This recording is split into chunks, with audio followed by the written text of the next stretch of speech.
Rural Affairs meeting, and as our annual process works, this is an election for the chair. First is Christine. I do know Director Graham lost power, so we're going to watch for her to come on. And do we have everyone else? Just waiting for Director David O'Carey.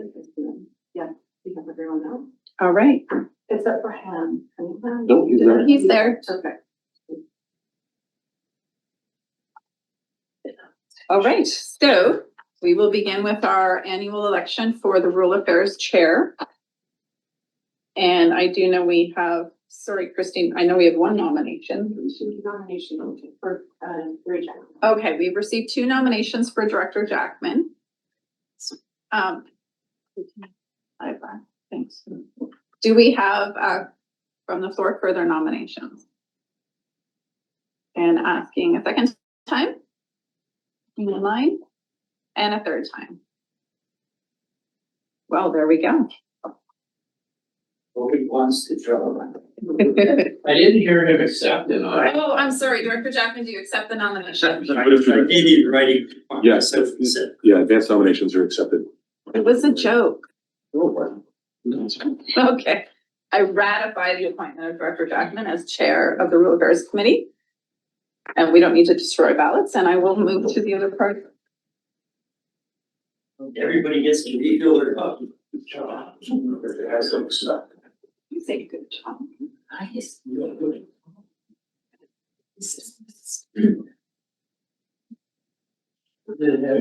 Yes, resolution.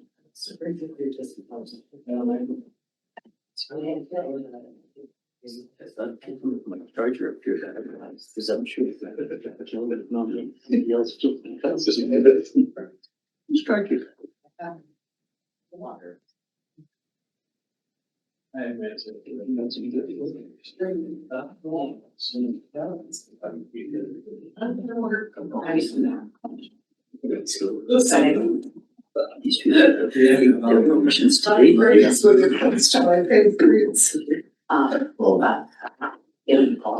Would you like support watching chat there, Chair Jackman? Please, they haven't logged on. Yeah, We're not here. we're unmuted. And I work overseas, I know what I'll need coffee. Okay, pretty well ready to roll here, so we will get underway. There's something here about Chair's address, and you guys don't want to hear this, but I'm gonna say it again. It's sincere every year. First, thank you for your support. I really do appreciate it. I do enjoy this.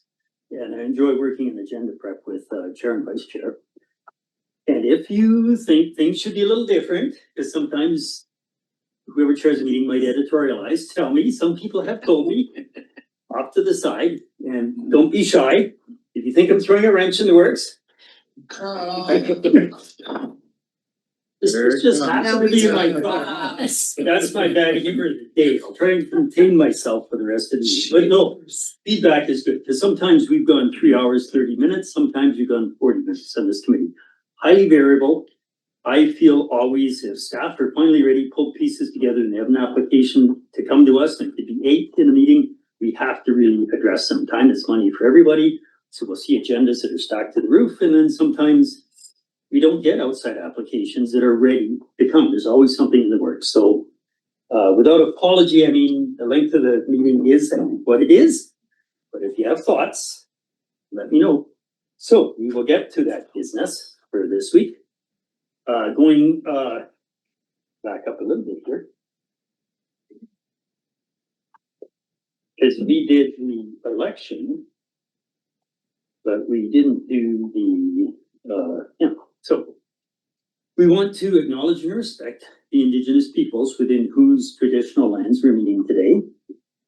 I'm looking for a recommendation to adopt the agenda as circulated. Moved, seconded. Nothing from staff has laid items or changes or removals. Nothing from the committee. So all in favor? Any opposed? That's carried. And the next recommendation is to offer freedom of the floor. We do have Director Main from Silverton here, and Christine, do you have any other municipal directors or visitors? Oh, Denise Dumas. So Councillor Dumas, alternate Director Dumas, and Director Main. Motion to grant freedom of the floor. Moved, seconded. Any objection? Without objection, that's approved. Welcome again. We do appreciate Thank your tracking our business. So we've received the minutes from November 13th. They've gone to board. If you needed to correct anything that has been done. Today we have 3 delegations. The board has delegated authority to us to listen to delegations on various forms of either land applications or actions around land issues. So we have items 4, 5, 1, 2, and 3. We have the 3 delegations. We'll call them up in order as they appear on the agenda. So the first item under planning and building is 4.5.1, land use bylaw amendment, MACE. So you're in the room, please come on up. Brittany, it is MACE. And as you said, you have been here before, but just for everybody to understand the process, we'll ask the lead staff on this file to give us a kind of Coles notes of where we're at today.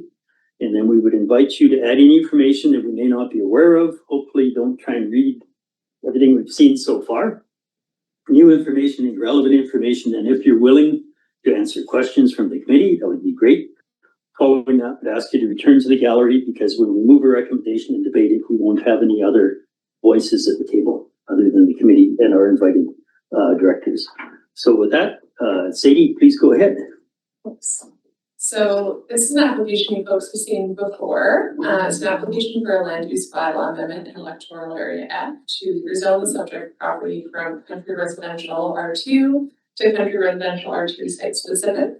The zoning change is being proposed to reduce the minimum lot size from 1 hectare to 0.8 hectares to facilitate a 2-lot subdivision. The applicant's goal is to create a second separately titled lot on which to construct a residence for their father to age nearby, for his father-in-law actually. Currently, the zoning already allows the construction of a second residence on the property to achieve this, but the applicant does not prefer this option due to the financial and personal implications of this approach. From a land use planning perspective, there is nothing unique about the proposal that would justify the reduction of the minimum lot size. Ultimately, the proposed subdivision would double the property's development potential and create undersized lots, increasing the risk of groundwater contamination, sewage issues, and ecological degradation. Approving this amendment could also encourage future similar applications, compounding these concerns. While the subdivision would create more favorable personal and financial conditions for the owner, the subdivision is not required to build that second dwelling as the zoning already allows it, and the owner could pursue that option in order to have their father age nearby. Given this information, staff are recommending that no further action be taken regarding this application. Thanks, Sadie. So we'll turn it to you if you want to provide any information or if you're willing to answer any questions. Yep, definitely love to ask. And Braden is not here with me because his son is living around our family. Hey, thank him for convening that. I don't have much more to add. I came in September and had my case and my story explained. The only thing I want to add and maybe remind folks who maybe weren't in the September meeting is that the personal and the financial kind of pieces to this is it is really difficult to have a vacant home on a large scale property. Should our father-in-law choose to move into a long-care home facility at some point in time in his life or eventually pass. And we have done the rental. We've done the whole rental piece when we lived in Nelson and don't want to repeat that. So financially, it is really difficult to have a second home attached to the same property in the same title. And I don't want to get into the rental market again. The other piece to that is we have proven that we can do this safely and with the septic and water sources, we've got engineered reports saying that we have the space and we have the, we can do that in a safe manner and up to all standards. And Interior Health has also said that they would allow a 0.8 hectare lot size as long as there was a covenant attached to each of those separately titled properties, saying that we would not do any, we would not have a secondary dwelling along with the Bill 44 piece. So the last meeting in September was to get legal opinion on this. I did not get a separate legal opinion. I was waiting to hear what this legal opinion was and hoping to hear a bit more about that and answer any questions. I will note that when we obtain legal opinions, we're restricted on what we are able to share. So my comments are just gonna sit there. I'm gonna ask staff or CEO to comment on that and then open up for questions in general. I don't know, Stuart? Yeah, through the chair, unless the board decides to release that in-camera received legal opinion, it can't really be spoken to in detail. And so the only mechanism to do that would be, we could refer the file again. We could put in an agenda item to the board. The entire board could have a conversation, because this committee doesn't hold or own any legal opinions. It is a board decision. And that may or may not yield anything. And then that would come back through this committee. How it would be released, who would be released to, would be dependent on EMS advice. But I don't see any other mechanism other than that this committee would stop looking at this and it would have to become a board in-camera item. And procedurally wise, business from this agenda goes to the board automatically tomorrow, but this would be something I wouldn't have seen. And there's no mechanism to even give you any sense of what is on our specific in-camera agenda. So it's pretty open. I understand that, and quite frankly, we've been at this for a little while, so I'd really like to, we need to find a place to support our family and then to move forward, so, I don't wanna refer it further, but Okay, so then opening it to the committee for questions to the delegation. Watson, please go ahead, board chair. Unless, good. Oh, Tom, you didn't open the question. Okay. Go ahead. You go ahead. So I'm curious, and either to Brittany, is it? Yes. Yeah, sorry. It's okay. Or staff, whoever has this answer. I didn't see in the report the information you just indicated in terms of Interior Health did say they would approve a 0.8, and that there is engineering approval on keeping the contamination clear. I'm just curious if that's just something we would not receive because they're not our reports, but they're quite informative to the process. So our report indicates Interior Health would not approve this or does not support it. I'm sorry. So either one, maybe I'll just ask through to Stephanie first, if that's, or Sadie. Sorry. This one. Sorry, Sadie. Where those reports, would we receive those as part of the package or how does that work procedurally? Yeah, through the chair, so I get, there's two parts, so Interior Health's recommendation from the referral of this was to not allow the subdivision, but they're not really the approving authority in this case. And their sort of recommendation was, if you were to consider approving it, look at a covenant approach to limit possible development. And then when Brittany was bringing up the reports on the septic, so and water and that sort of thing. It's a requirement through the subdivision process itself.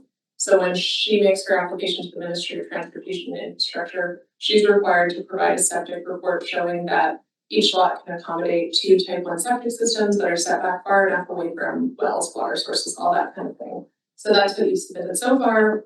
We do have that because we have the active subdivision file as well.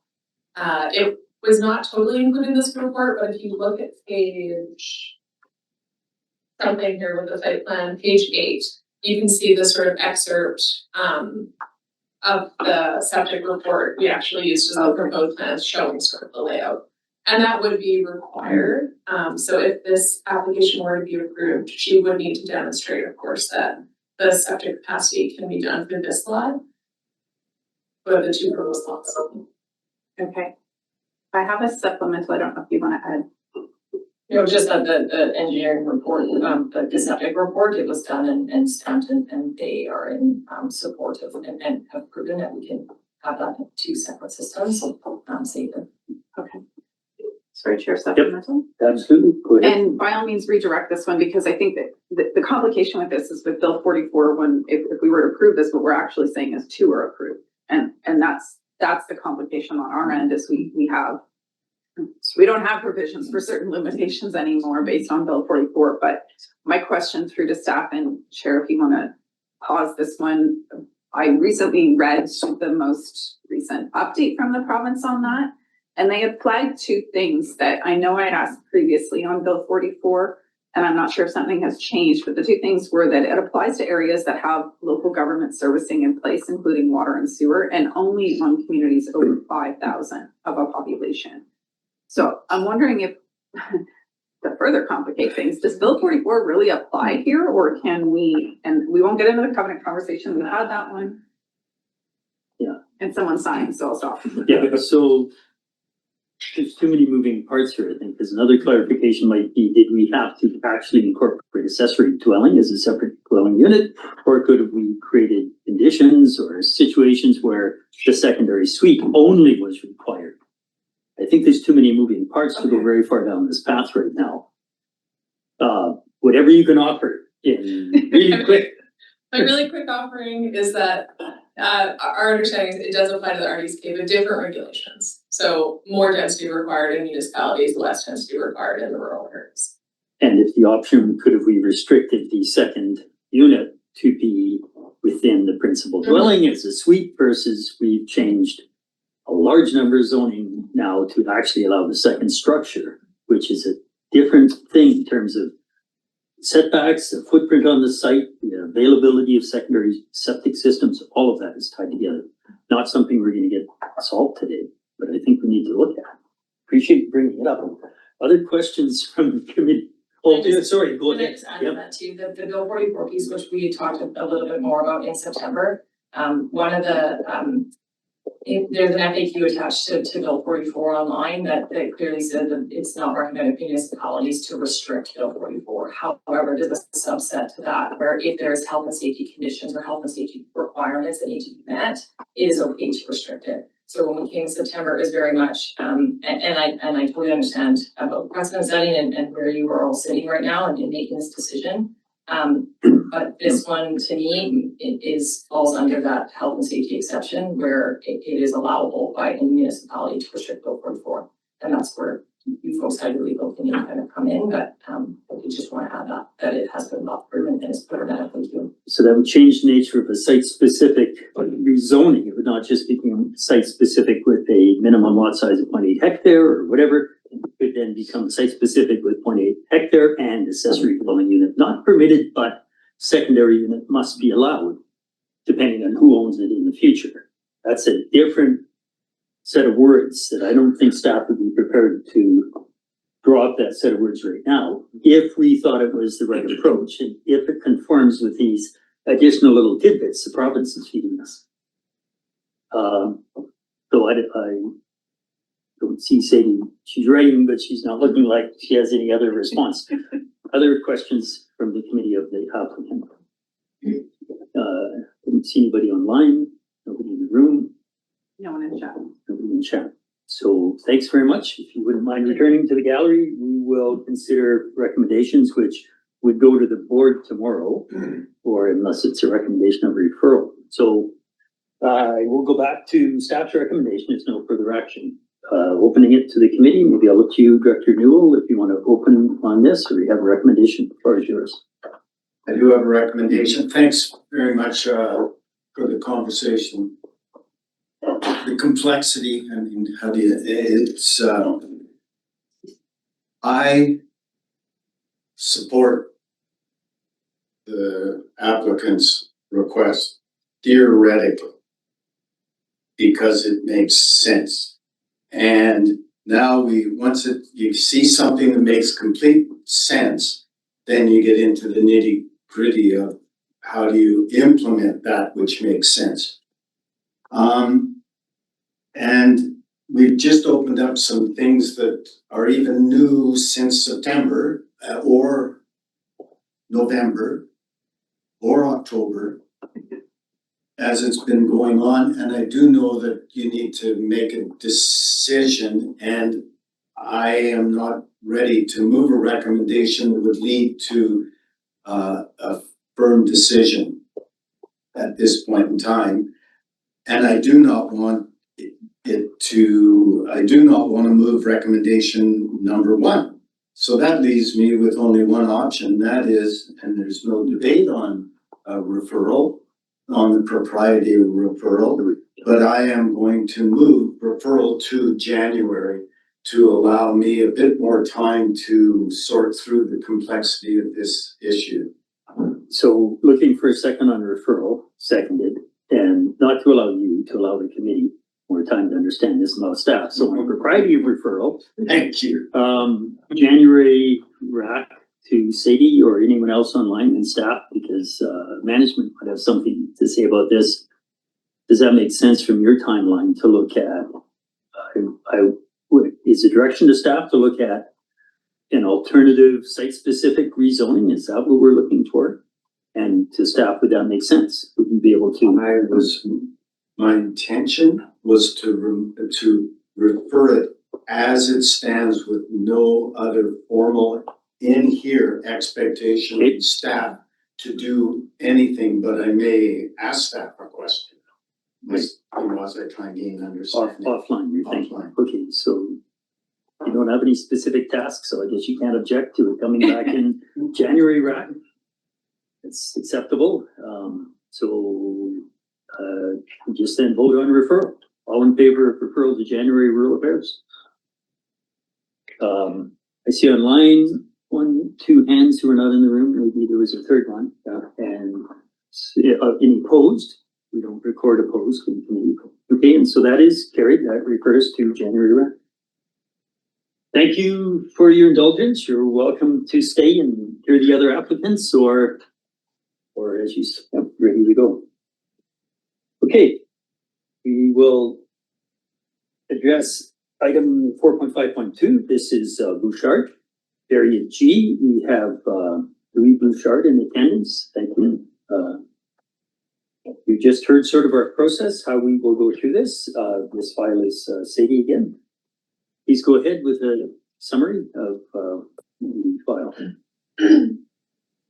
So this is an application for a land use bylaw amendment to both amend the zoning and the OCP designation for a property that's located in electoral area G, about halfway between Weimer and Selma along Highway 6.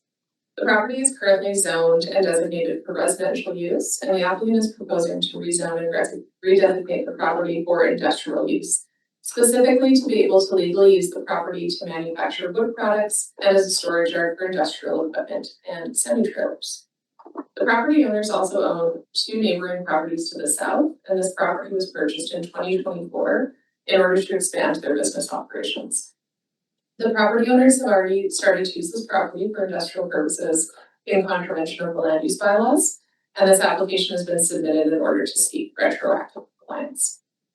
Ultimately, given the site's suitability, the proposal's potential economic and community benefits, and its moderate alignment with the community's OCP policies for industrial development in this area, staff are recommending that the amending bylaws be given first and second reading by content and referred to a public hearing.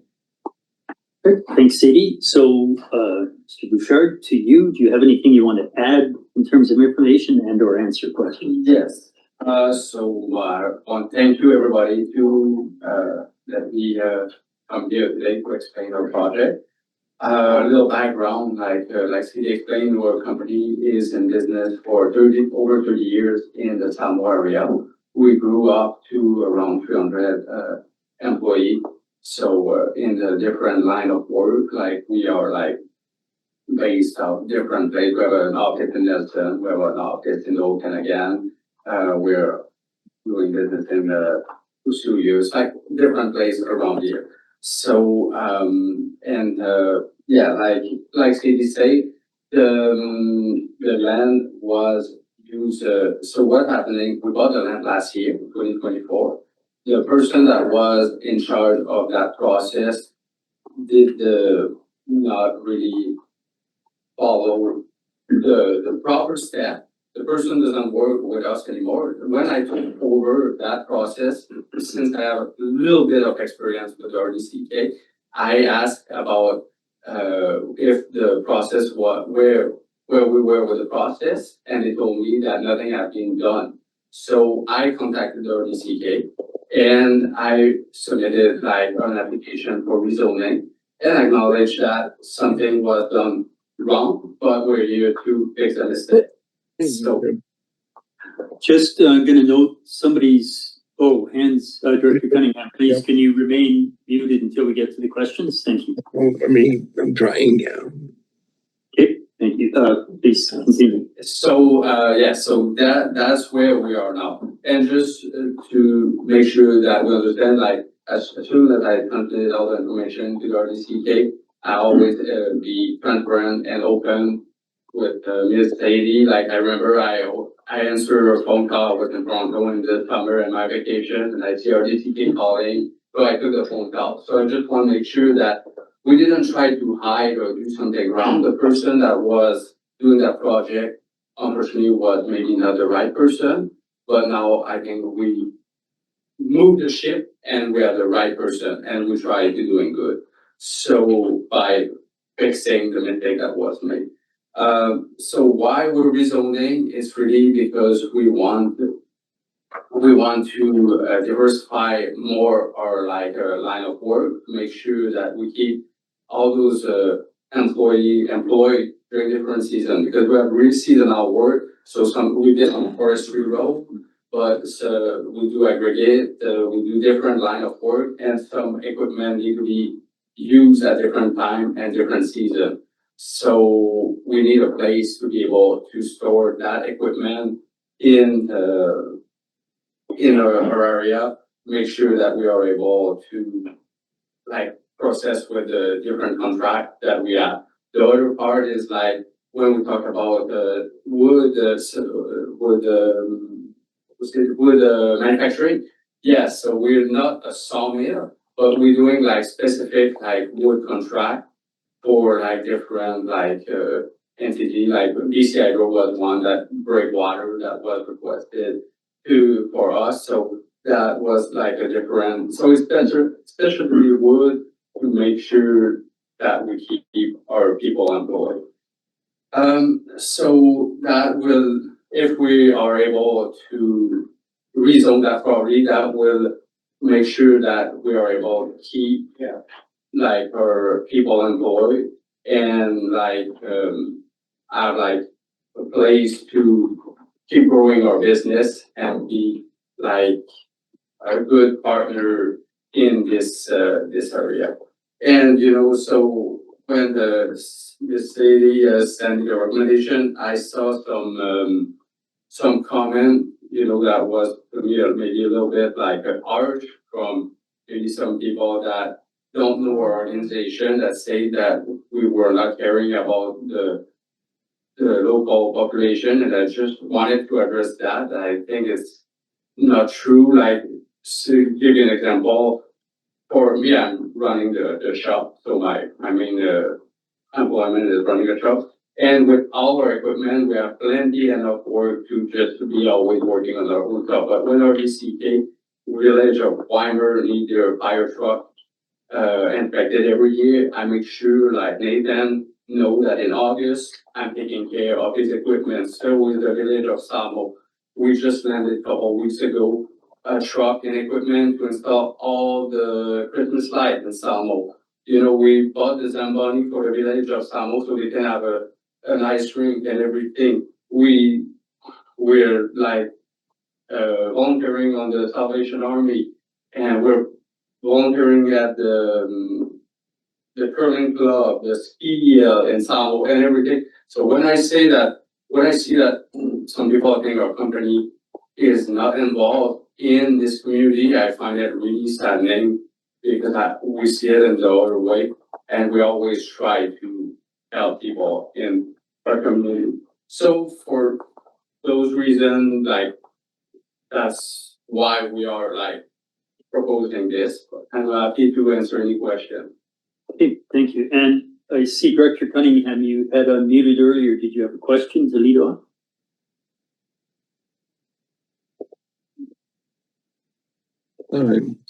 Yeah, thank you, Chair. Yes, I have some questions. First of all, two questions. I read the entire report, and I know there was a little bit of resistance from some of the other people. But I've been watching as you've been progressing there. Who did you who did you buy the property from? I don't know that that's required to disclose public or private property ownership, Director. The question you might ask offline, but this is a public venue with people in the gallery, and we may be recorded online, so I don't think that's a fair question publicly. Okay. Well, thank you, Chair. My only reason for asking that question is because I think I know there was a house on the property previously then? Yes. Yeah, yes, he noted yes. Okay. Thank you. And I know what property, okay, I know the previous owner. That was the question. That was the reason for the question. Because of course there's no house on the property now. I'd like to comment though, Chair, that the property to the south, is well done for an industrial property. It looks good and it's well taken care of. And I expect the same kind of standard with the property that you have now. I see that it's being, it looks like you're making log houses and things like that, some kind of specialty for things like that. Could you give me an outline of the types of specialty work that you expect to be doing there? So, yes, so what we did, the project that looked like log houses was breakwater for the Arrow Lake, DC Hydro project. So those are used to stop the wave to mitigate the erosion of like the side of the lake. That's what we were like doing. So the milling of the wood was for doing those. And one thing I would like to add too, when we bought that property, because some people were referring, yeah, we had like wood waste that would be taken care of, obviously, but I wanted to point out that we had to do an extensive cleanup of that property. We had like, I believe it's around like 10 loads of garbage that get out and 2 loads of like metal and 10 cars that we have to throw away. So when I see that people say we want to make a landfill out of it, no, we remove the landfill. Yeah, so it's a little bit the opposite. So maybe some information were not shared at some point. Yeah. Okay, thank you for that. Thank you. Other questions of the committee for the applicant?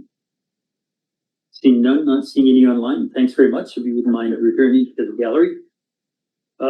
So Sure. we have a staff, so just gonna say we have staff recommendations for first, second reading, public hearing, and of course chairing the meeting, which generally a person named wouldn't move a recommendation, but Director Cunningham, go ahead. Certainly, I'll move the first recommendation, but I can't move the second. Do we have a second for the first? Okay, I said no more bad humor, but maybe I'm the only one that resonated on. Moved and seconded, discussion on the first recommendation. Seeing none, all in favor. Anybody opposed? So that will move to board tomorrow, and there's a second recommendation So to chair the meeting. Moved and seconded, discussion. Seeing none, all in favor. That goes to the board tomorrow as well. Thank you very much. And the board makes, of course, the final decision on these and generally aligns with the committee recommendations. Thank you for coming in. Thank you. And discussion to remain or not. Third one, we have 4.5.3. This is a non-farm use and agricultural land reserve, tilling property. We have, is it Cassidy Tilling here in person? We also have online Don Tilling, I believe. So do you have both names, Christine? They're all shared. Yeah. Oh, okay. So, and you've got everybody's names, correct? Okay. So as you've seen through the previous two applicants, we'll turn to this week. Sadie gets to do all of these. So we'll have a staff overview of the land use issues and processes. Briefly, we may get into that more deeply later and then turn to you. Go ahead, please, Sadie. So this is a non-farm use application in the agricultural land reserve for property at 1132 27th Avenue South in Erickson, BC, agricultural area B. So in 2021, the applicant established a coffee shop on the property. The coffee shop was established without a building permit or the appropriate RDCK zoning or agricultural land commission approval in place. Recently, the RDCK received complaints regarding the coffee shop, and the applicant has made this application to seek retroactive compliance. From a land use planning perspective, agricultural land is a valuable and limited resource that amounts to less than 3% of the RDCK land base. It's important to protect because it provides a limited and irreplaceable resource for growing food that helps ensure long-term food security. Once converted to non-farm uses, farmland is rarely recovered, so safeguarding it preserves these essential resources and options for future generations to grow food. Ultimately, this proposal conflicts with RDCK and ALC policies designed to protect farmland. Permitting non-farm uses on agricultural lands can increase land speculation, reduce farm potential, and approvals of these uses can encourage future similar proposals. Approving this use, especially retroactively, risks contributing to the gradual loss or fragmentation of farmland. Having said that, the applicant has established and operated this business for approximately 4 years in contravention of the regulations I noted before, but in that time, she has established what appears to be a successful business and an important social hub for the community. Given the importance of these types of places to foster social cohesion and build community, it is hoped that she is able to continue operating this business, albeit in a location more appropriate for it that's not on prime agricultural land. For these reasons, staff are recommending that the application not be supported by the RDCK board and therefore not forwarded to the ALC for further consideration. Okay, thanks, Cindy. And I will just note, because I've seen all kinds of interesting stuff, which is not part of the official record, that people have sent approximately 140, 150 emails to me, not part of the public record. Staff can't comment on them, they haven't seen them. Also, there's sort of 4 general things that can happen at this point in time. If the committee feels they don't have all the information they need, you may see it being referred, as we did with one of the previous applications. We'd come back to this committee. Time is money, but that may be the process we take. The other 3 basic processes that to deal with the actual application, whether it goes forward or not to the Agricultural Land Commission, are that if we do not support, it ends here. If we forward it with no comment, that is one avenue, or we can forward it with support. And how and when we do that depends on a lot of circumstances. So rolling back to what I said just earlier and not wanting to throw a big wrench into the proceedings, all the comments I've seen, some of them reflect a lack of understanding of exactly what we're sitting here doing. One of them even this morning said we've already decided and they think we should repeal it. So this is a good process. Not necessarily a good situation for you to be in. I'm not minimizing that or saying that, but it has raised public awareness of something that is very important to the Creston Valley. That is agricultural viability. And how do we best make our future recommendations to the Agricultural Land Commission, provincially appointed quasi-judicial arm's length body that we only deal with in the big picture as elected. We cannot interfere with their judicial decisions. But we do take this into account as to what does our community want? What do they feel is a reasonable level of use? What will best support agriculture in our small communities, relatively small communities? So it's good exercise from that standpoint. But if anybody's listening online or sharing this information going forward, some people really just don't understand.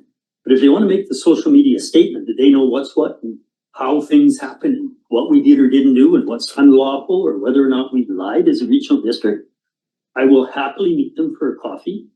And we can talk as long as they want about our process, our procedures, and our boundaries as to what we do and why we do it.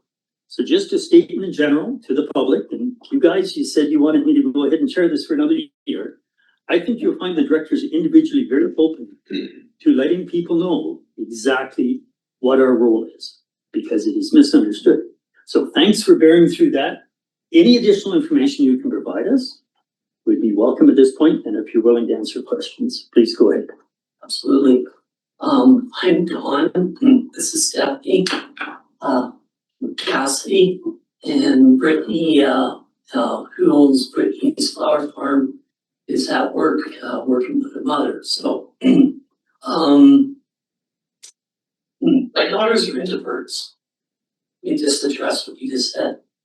They're introverts. So the town and the emails and all the hearsay and rumors about septic tanks and all kinds of weird stuff, it's not great for them. So let me start with this. In 1982, I moved to Creston to live with my sister and her husband who had an apple orchard. And when I got there, my mother-in-law suggested that I use his equipment and lease apple orchards, become an apple orchardist, which I did. And I ran and produced apples from 82 to 88. And I met my wife, Grace. We moved to the coast and had our pork farms. So I understand farming from the 80s. one thing was very clear then, and it is very clear now, that my brother-in-law who had an orchard, had an electrical business, my sister worked at the hospital to help him pay the bills and raise their kids with farming. My neighbors to the south and to the north all had jobs. They were millwrights, they were carpenters. Frank Loca, who runs the largest fruit stand in the Creston Valley, worked for Labatt's, retired with Labatt's. So it's very common that these small farms have other ways to make money so that they can have small farms. And so when we bought our property at our current address in '06, Mr. Weberg, who had the orchard, had a cabinet making business to support the apples. And when I inquired to him before I bought the property, what was the revenue from the apples? He smiled and said, well, there isn't any. That's why I built cabinets. And so in '06, cherries were lucrative. So the six of us took out the 3,000 apple trees by hand, because all the money we got with us from the coast went into the property. So the six of us removed all the apple trees, the wires, the irrigation, all of it, got rid of it, and we put in our cherry trees, which we started with rootstock and buds in the nursery from scratch, 1,400 of them. We planted our trees in the years and years to get them in production. As you probably well know, in 23 and 24, especially 24, there was no cherries. In the 3,000 grape plants that we planted in the back, which was previous a horse pasture, we did it again by hand. The six of us planted 3,000 grapes in the back. Well, in 2024, there wasn't one grape, and it was, as you probably know, we almost lost those plants. But what happened was the roots lived, and we're back to 2018 with buds starting all over again. So that's how it works in small communities with small farms. Just want to make that clear. That's why I have a construction business. And that's why Brittany's Flower Farm, with the help of these two girls with their coffee shop, helped Brittany's Flower Farm survive. As of today, the sales of Brittany's Flower Farm have decreased 25%. Will she survive without the coffee shop? Not sure. Can't say. One thing is very clear to me. What's happened in Alberta is happening in Creston. And let me say not just Alberta, the prairies. The mom and pop little farms are gone. They've been bought out by big business. And could that happen in Creston? It is happening in Creston because 4 properties down from us, a multinational, multi-billion-dollar company called the Mark Anthony Group of Companies bought those 10 acres and planted grapes. And they bought land in Lister and they're planting grapes. And they bought land in Boswell and they're planting grapes. Okay? Is that bad? I'm not sure. I'm not here to change that. But what I do know is that's exactly what's coming. Because if we're not allowed, say Brittany's Flower Farm, to have a coffee shop to help her survive, and we're not allowed to do what we do to survive, rest assured, the Mark Anthony Group of Companies is standing at our door waiting to buy our farm. Is that what we want? I'm not sure. That's up for us to decide. So my winery friends next door, which we love, Bailey Groman, Skinmore Wineries, have restaurants. They sell merch, they sell coffee, they sell food, they sell all these things. We don't have a problem with it. We think it's great. But a flower farm that sells some coffee, that's where I have a bit of a problem. Is this our direction? We're happy that they sell all these things. They love having us next door. You read the letters. But if this ends there, one last word. We heard from Sadie, it's all about food, right? Wineries don't make food, they produce alcohol. I'm not opposed to that, but they're not making food. Let's be clear about that. Yes. I would, I'm just gonna read an excerpt from a support letter that was sent to the planning department on December 7th. I don't know, you've been infiltrated this tons of emails, so you probably haven't seen this one come through yet, so I'm gonna read a part of it. It's from someone important, her name is Molly Thurston, you know who she is, but she's an agronomist and a true through horticulturist. She also has a horticulture consulting company. Molly and her business partner, Greg Evans, have been operating the cherry orchard on our property since 2023. So I'm just going to read the third and the fourth paragraph from her letter that she submitted to you guys. We believe we can offer a unique perspective as cherry growers who operate both the subject property and 4 other lease holdings in the immediate area of Good Company Coffee. There's one on Erickson Road, Connell, 25th and 27th. In the past 3 seasons, our farming operation has not been disrupted by the operations of Good Company Coffee. We often move machinery, our farm crew, bins, and other vehicles through this area. We have never once found our access into any of the 4 properties we farm to be impeded or blocked by staff or patrons of the coffee shop. We've also found the Tilling family to be a pleasure to work with. They're excellent communicators, and we've been able to work together to mitigate disturbances from farm practices and the enjoyment of operations of the flower farm and outdoor seating at Good Company Coffee. The Tilling family have also been working with us to implement additional sustainable production practices and irrigation improvements in the orchard. Good communication, honesty, and a willingness to work together has helped our operations succeed through the past 3 very difficult seasons. It's a unique experience to have an agritourism operation and farm store located directly above a productive orchard. Good Company Coffee offers patrons the opportunity to have a bird's eye view of farming practices and to experience all of the variety of the seasons in the orchard. On Sundays during the growing season, we often scout the orchard with a coffee in hand. We've had many delightful conversations with patrons calling down from the patio to ask what we were doing or how the crop is looking. Sundays after church are often busy at the coffee shop. However, we have never experienced unreasonable traffic or parking. Overall, we have experienced community, running into friends, neighbors, and other farmers while we place our order and receiving lovely compliments and many questions on the orchard from complete strangers. This is agritourism. Gathering on farms and creating opportunities for community members and visitors to learn more about the amazing abundance grown and produced in our region. So hopefully you can read her entire letter. Those were the, I felt, really important paragraphs to come from someone who's farming the actual area where we're located. So as outlined in her letter, farming does not exist in isolation. I think that's pretty clear. And as stated in the Agricultural Land Commission Act, it says the purpose of the commission is to encourage farming of land within the agricultural land reserve in collaboration with other communities of interest. As my dad said, we established the coffee shop as a way to support and strengthen our flower farm. When we opened in 2021, the flower farm sales jumped by 16%, and since our closure in September, farm sales have decreased by 25%, making the future of our flower farm uncertain at this point.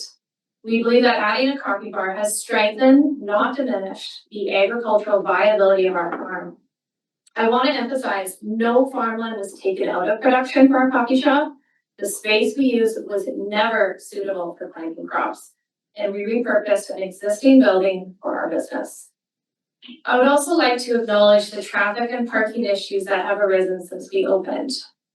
Although we are located in Creston's growing wine hub, and the street was already busy before we opened, we take full responsibility that we have substantially increased the traffic on our road. We're not oblivious to the traffic and parking issues that we have caused.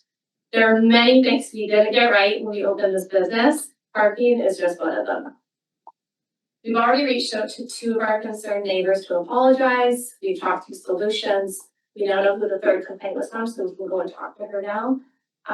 But we hope you're able to support our small business so that we have the opportunity to correct our mistakes and to keep contributing to the amazing agriculture and agritourism in the Center Valley. Okay, thank you. And we do have, and it's the appropriate, we have 25 pages of letters in support and or opposition to your application. I don't actually recall that one, and I just tried scanning here, so I don't know if that one is in the package or I not. don't listen to the planning permit. But that's fine. 7-7. Oh, okay, that one is, okay, I missed it, just trying to recall. So, yes, and I appreciate you picked those couple of paragraphs to emphasize, which you can certainly do, and you're not gonna try and read 25 letters one way or the other. And, just again, to reemphasize the point, all the emails after the fact, you may read them, but it's, the process of submitting the letter through planning staff is the best thing to do going forward for any applications. So questions from the committee, of the delegation? Watson and Weatherhead.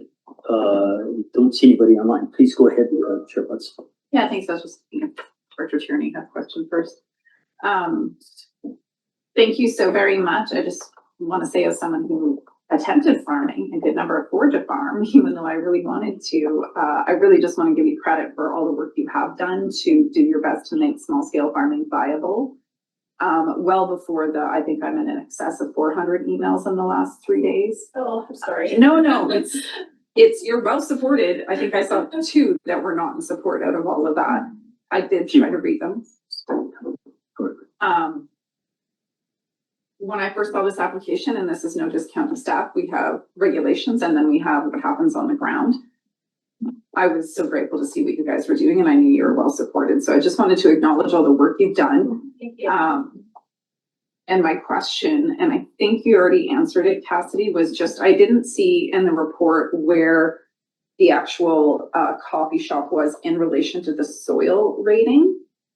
And so that was just one clarification I needed, noting that in the report, it also indicated this was a previous building that you just repurposed. I didn't think it was actually affecting the farming capability, but I don't know if either of you can. Nothing was, I think the building that we repurposed, I think it's been there since the 30s. So there's been no agriculture there and there never will be. So it will just sit empty. We never took out one tree. Okay, Sadie has comment. Sadie, and then we'll go to the rest of the committee. Go ahead, please. Yeah, I was just gonna comment on the sort of the agricultural definition, and this would be considered under the Creston soils. What they say about that is that these are productive soils that should be retained for agricultural production, class 1 soils, but it was an agricultural building beforehand, I think, for agricultural equipment for the farm, so that was the previous use before they converted it to the coffee shop. That's correct. Okay. I'll reserve the rest of my comments for when we get to the business part. Okay, Director Weatherhead. Thank you. I have a question right after. Okay, any other questions of the committee for the delegation? Again, don't see anybody online. Unless they put it in chat. Nothing in chat. Nothing is still in chat. Okay, thanks very much for coming here, providing the information and additional support, I believe, in the public gallery there. We will get on to the recommendations. And so on this item, staff recommendation is not support and not advance the application. So we'll open it to the committee for comments or to move recommendation. I will go to Director Tierney, then Vandenberg, Watson. Okay, Director Tierney, please go ahead. Yeah, thank you, Chair. And yeah, I want to echo what Amy's comments were. Done a fabulous job building up the business, very well supported. We're not here today to deal with some of the building issues, septic tank issues or whatnot. Thank you for the map of your septic tank. Well done. I do note that it was stamped by a professional wastewater practitioner in 2021, and it was for 50 people. This is something that our building inspector is responsible for looking at, viewing, and asking for any improvements that are required. So as I say, we're not here to delve into why there was no building permit. We were today, I'd like to, recommend option 3, that, that the board should support this application going forward to the ACL, or the ALC, pardon, who are the, If you're moving a recommendation now, then I'll stop and we'll look for a second. If you want to move Oh. the recommendation later, you're moving that recommendation, option 3, board support, then you can continue speaking, but yes. okay, and seconded, moved and seconded, option 3, please continue. Yes, of course, the ALC are the ones who, make a decision as to this use of an ag land. And then there will be a process of, complying with our zoning. And that will be the time when we could look at what impacts, your business has had on the neighborhood and how those could be mitigated.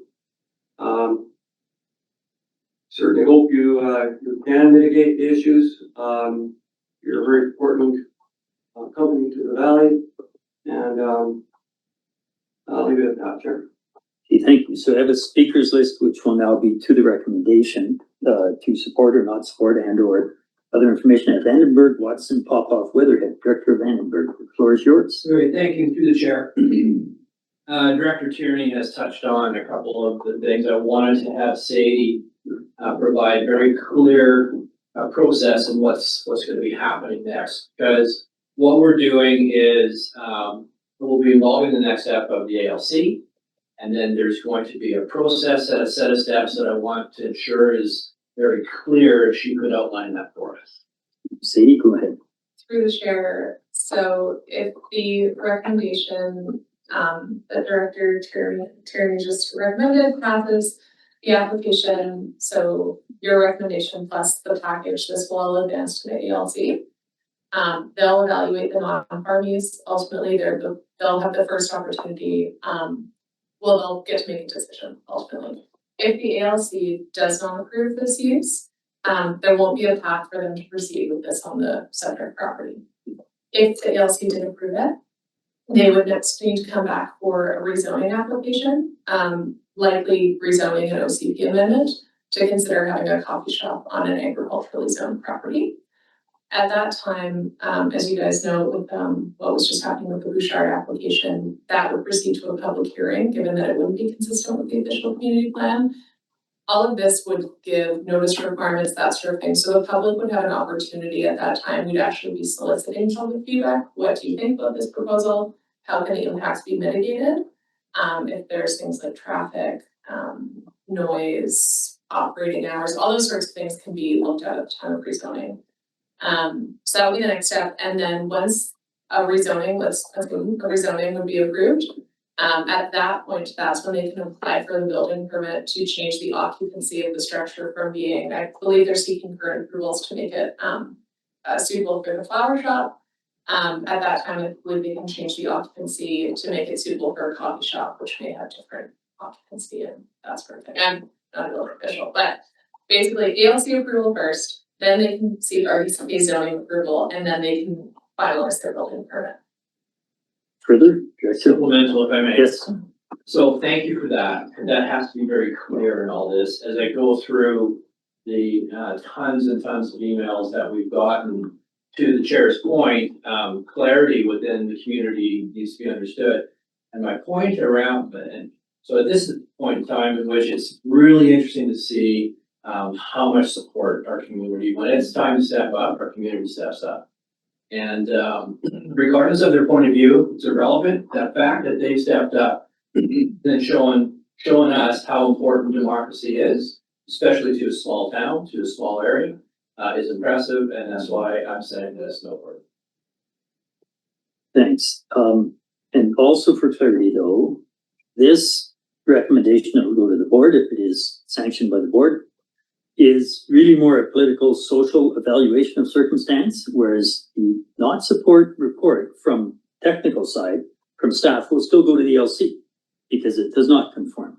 So they will see both. It's not as if they won't see the reasons why staff's evaluation had to follow what we have in place today. So that goes to the LC. And then when it goes to a public hearing, that's the time, yeah, we fully welcome all the voices to come out and not speak through social media or indirect routes. Just step up, speak directly. It's all part of the official record. So I appreciate that commentary and the question. Watson, Chair Watson, Board Chair Watson, go ahead, please. Yeah, thank you. I want to just first acknowledge, similar to what Chair Jackman just indicated, and that's that staff have a different role than elected officials to play. And I really want to acknowledge that in all of staff's work, they're not specifically trying to make something not work. They have to follow what is recommended. That being said, as a 25-year food security educated farming person with that background, I have never been a fan of the agricultural land reserve in terms of its actual intentions. I have constantly, as a farmer, as someone who is working in food systems in rural areas, run up against the ALR being a barrier to small scale viable farming. It in fact encourages large scale purchase of land that does not support local scale farming, which in today's age is more and more important. For those reasons, I was in support of this application before the 300 plus emails. What I would indicate is that further to that, this board has gone to the ALR through the Ministry of Agriculture multiple times to request a reevaluation of the land classification. In this specific case, I do understand I needed to know the land classification, but given the building's been there since 1930, we wouldn't be asking them to remove it regardless of what it's doing. So it is not prohibiting farming. It is actually enabling a viable farm enterprise. So I am more than in support of this. And I think it would be, I know this isn't standard protocol, but I would actually write a letter of support to highlight to the ALC how critical it is for them to start to understand what the state of farming is in this province. And that small scale farming is actually what they're preventing. When I was farming on a cooperative of 20 acres, we needed to house the farmers and it was impossible to do so. And we were relying on people who were in their 60s and 70s and to this day, their 80s to farm that land because there was no ability for people to live there. That's changed a bit, don't need to go down that road.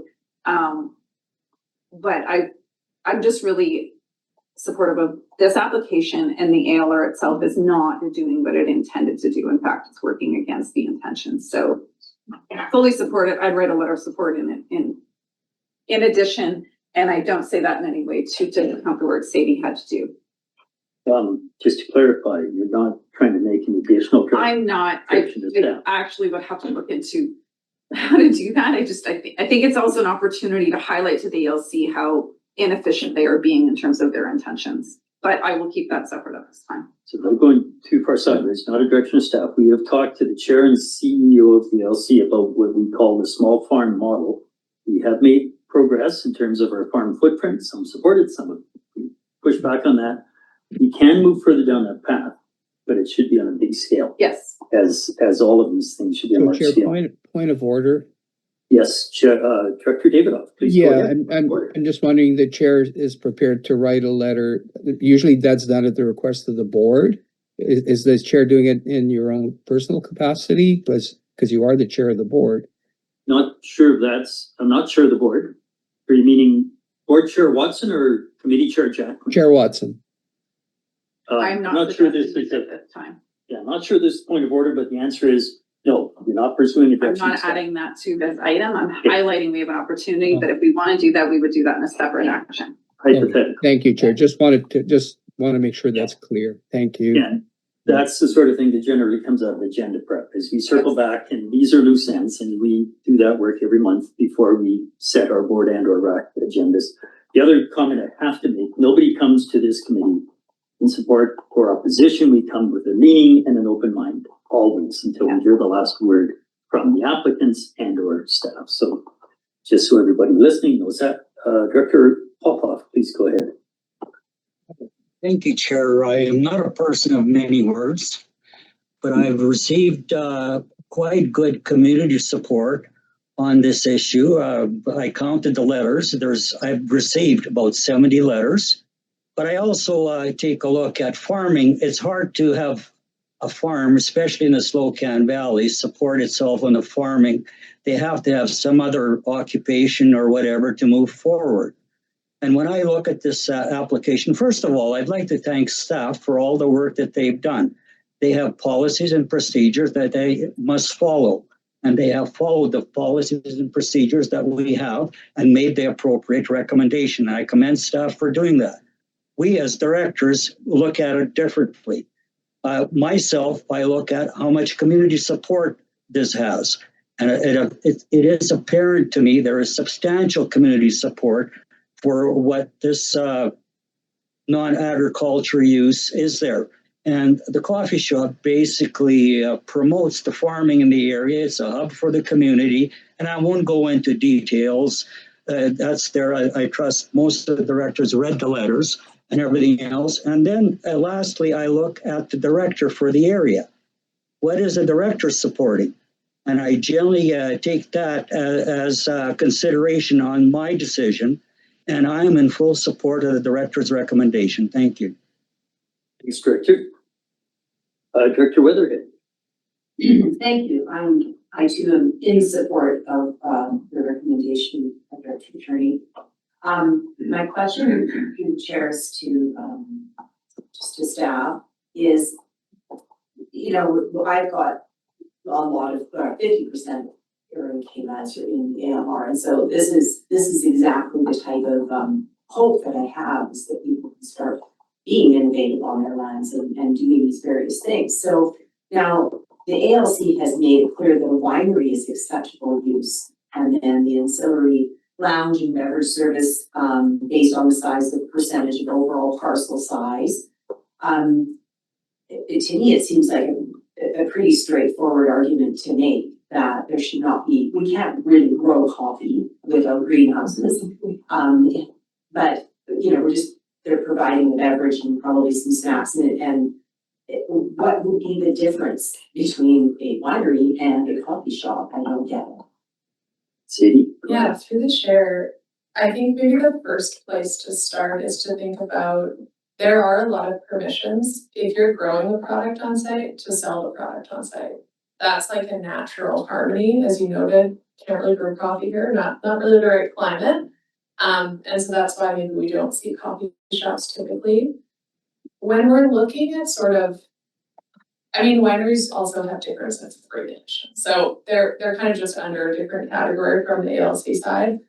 But when we're looking at farmland and we're thinking about what sort of non-farm uses are we going to allow, it's not necessarily just thinking, okay, this one property has this small thing, is this doing this thing? It's how do we view agricultural land on a big scale? Do we say it's a free-for-all, do whatever we want? What is the impact of that? That is why the ALC is so restricted when it comes to non-farm uses. Because if that was the case, I mean, agricultural land is the easiest to develop generally. It's flat, it's nice, there's no problems, it's good access to urban areas a lot of the time. If this protections there weren't so strong, we just wouldn't have agricultural land left. And I think that's what we saw prior to the ALC being established in the early 70s, was there was something like 6,000 hectares of farmland being lost to urban expansion, being lost to development every year. So I think that's the rationale for why these uses aren't permitted. And I think you guys are doing the extra work to think, well, in this specific case, should it be allowed? Is this impact not a big deal? Is this whatever? But yeah, have I answered your question? Sorry, Chair. I think so. I think that it's just that. Yeah. Thank you. Just supplemental to that, just that I'd like to see a modernization on this front, because we would like to support smaller operations. And if the larger parcels of ALR lands, you know, just namely the coast or the Okanagan that have been taken over by development, how do we compare? That's not comparing apples to apples. That's, we are smaller parcels overall in RCK regardless. And so, thank you. Okay, go ahead, Sadie, and then I've added to the list, naming myself, second time Watson. Go ahead. Yeah, and I guess just one more quick thing is that this is essentially the process for considering that. It's not that you can never establish a farm use. The ALC sets out, if you want to do this option, apply. We'll consider it. So, yeah. Director Main. Yeah, thank you very much. Thank you, Sadie, for your report and your explanations, and thank you to the property owners as well, for coming here to make their case. As I'm listening to this, I am seeing it as yet another situation where other orders of government make regulations that are outside of their experience. They're urban based. They look at things through an urban lens, not through a rural lens, and particularly in mountainous regions where agriculture is just going to look different than it is in flatlands or on the prairies. I really appreciate the directors here today taking a step back and looking at it and going, here's what the situation really is. Once you take it out of that formulaic position and look at what the land actually is, what its historical uses are, what its value to the community and its value to the family and its value to the future of farming in Canada, in sort of outlier regions of Canada, such as what we are. I really appreciate everyone's input in this, and this gives me more sort of lived experience and specific examples to bring to FCM, the World Forum there, and the some of the other committees there, just as here, figuring it out from a lived experience perspective, not as a blanket policy that really doesn't relate to a whole lot of stuff. So thank you to all of you for this discussion and for the opportunity to speak. Yep, you're welcome. So I will put myself before Chair Watson for the second time. I did want to note that, we've approached the Agricultural Land Commission a few times, and so it looks like we're energized and ready to go back to them with what I still call in my mind the small farm model, which may involve a few restrictions. It's not going to be wide open because we have to honor their role and their mandate, but we have work to do that we will try again. The Southern Alberta or Saskatchewan, we're very aware of what happens there. I have family friends that Claresholm area, they thought they were a big enough business to make it, and they were not. They can't afford the equipment. They can't time the harvest of large fields the way that the big industrial ones, they just truck the combines, the equipment, everything ahead of the hailstorm and maximize their return. And the small farmer can't do that if they are either leasing or sharing equipment on a small basis. It's a entirely different work. So I appreciate the geographic comments. We're a different geography, different scale. And so just within BC, we could be considered, I think, for a little different model. The process, as we've said before, a public hearing, there's a lot to do before things are approved. It's not an ALC decision, period. So I would encourage the landowners to continue to work with whoever they need to work with, because there are a lot of other things that were in non-compliance. Liberties taken, you might say. So there's a lot of work to do in the building and preparation if there's a public hearing. Yeah, I will leave it there, except we will need to see where this goes on the agenda. I haven't heard people speaking in opposition, but for the second time, for Chair Watson, and then we may move to a vote. I don't see anyone else there. Thank you. And I just wanted to acknowledge what Sadie had indicated about the intention and how the ALR does work effectively in terms of large tracts of land that are flat near urban areas. And just to know that you can have two things that are true that are opposing at the same time. And I think that that's the uniqueness that, from an advocacy perspective, this board has been really pushing for, and not super successful with the ALC. So I just wanted to note that I totally agree with you. And in Area D, we have 7,000 hectares of ALR land. 800 of that land is arable. The rest is great opportunity for development where we have no zoning, which we'll talk about in another item. So just wanted to note that I agreed with Sadie, and that is a part of it, but that uniqueness of being able to apply the geography and the local context is a big part of the consideration. And I appreciate in a democracy we can do that. So as much as I don't generally like what the ALR does, I appreciate we can make this decision today, and I hope they hear us.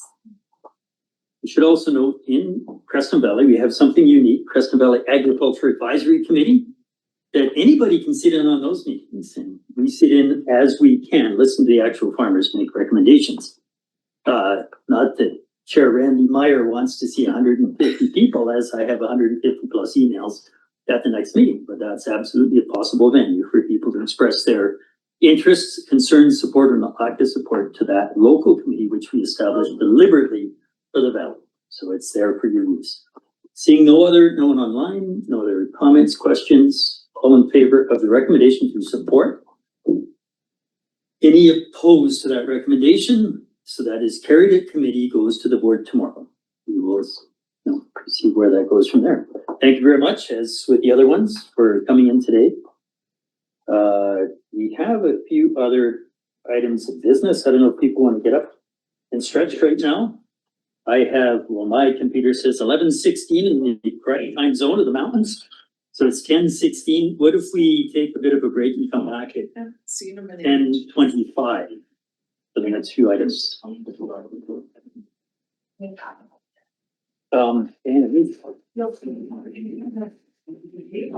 do we need to shift the heads up for in camera? That's just what we talked about. You want to do that? What is that? I'm not good at that, Nelson. I may not get there and back. But he was very good at that. So we had said that we gave him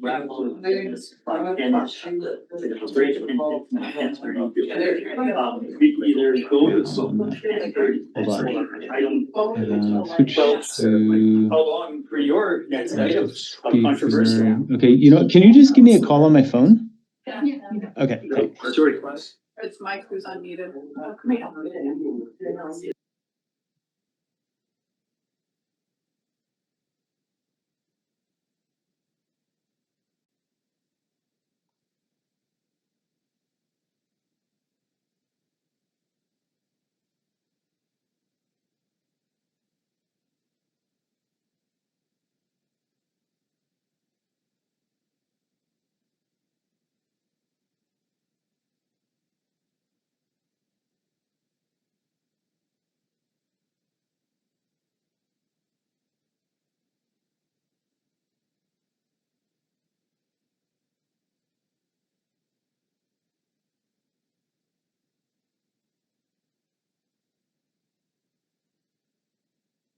Hello, this is Mike. Hey, how you doing? Good. You have a good trip? Mike, you are not unmuted. Hold on. I've got to get the message.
Okay, if everybody could wrap up their conversations quickly and retake their seats, because if we reorder the agenda, we have a time target. We're calling back to order. If you're okay with that. Yeah. Thank you. Okay, so we call the meeting back to order. I guess I should wait 30 seconds. I said 25 past. There it is. 10:25, we are back in session. And I would like to propose that we reorder the agenda to go into the closed session now because we had a set time where we were going to have a guest joining us remotely. So to people online, the process will be, I'll ask the committee to reorder the agenda. If they agree, we will then go to a closed session. Everybody will be asked to leave the meeting remotely, and anyone in the gallery will be asked to leave the room. We'll probably be in closed session for approximately a half an hour. Then we will go back to the open agenda, and then anyone who wants to rejoin the meeting will be able to rejoin the meeting. So I'm looking for a motion to reorder the agenda, to move to the closed meeting at this time. I see that's moved, seconded. I don't think we need any discussion on that. I've explained why. Go ahead. I understand your reasoning for it, but you know, we have an active screen on for the public. How do they know when to come back?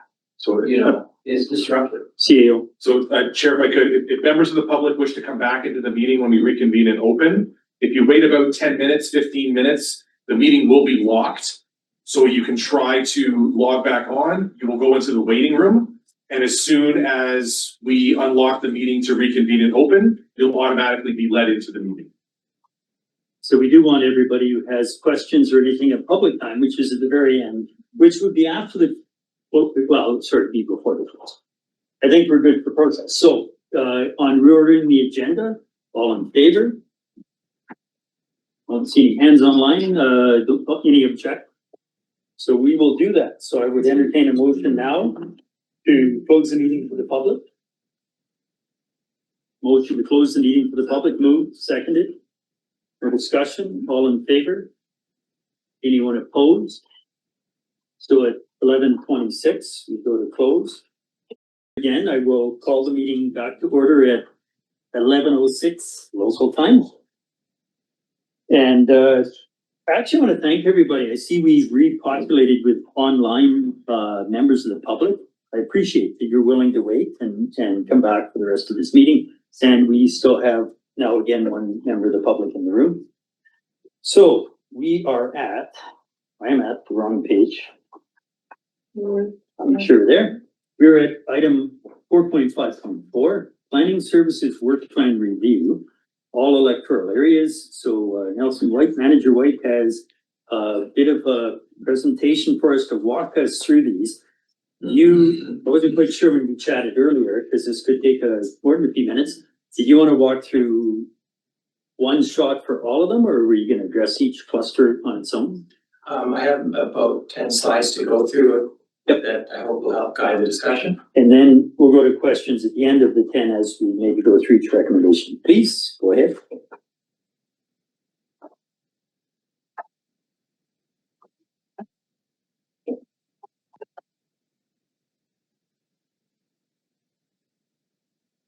Thank you, Chair.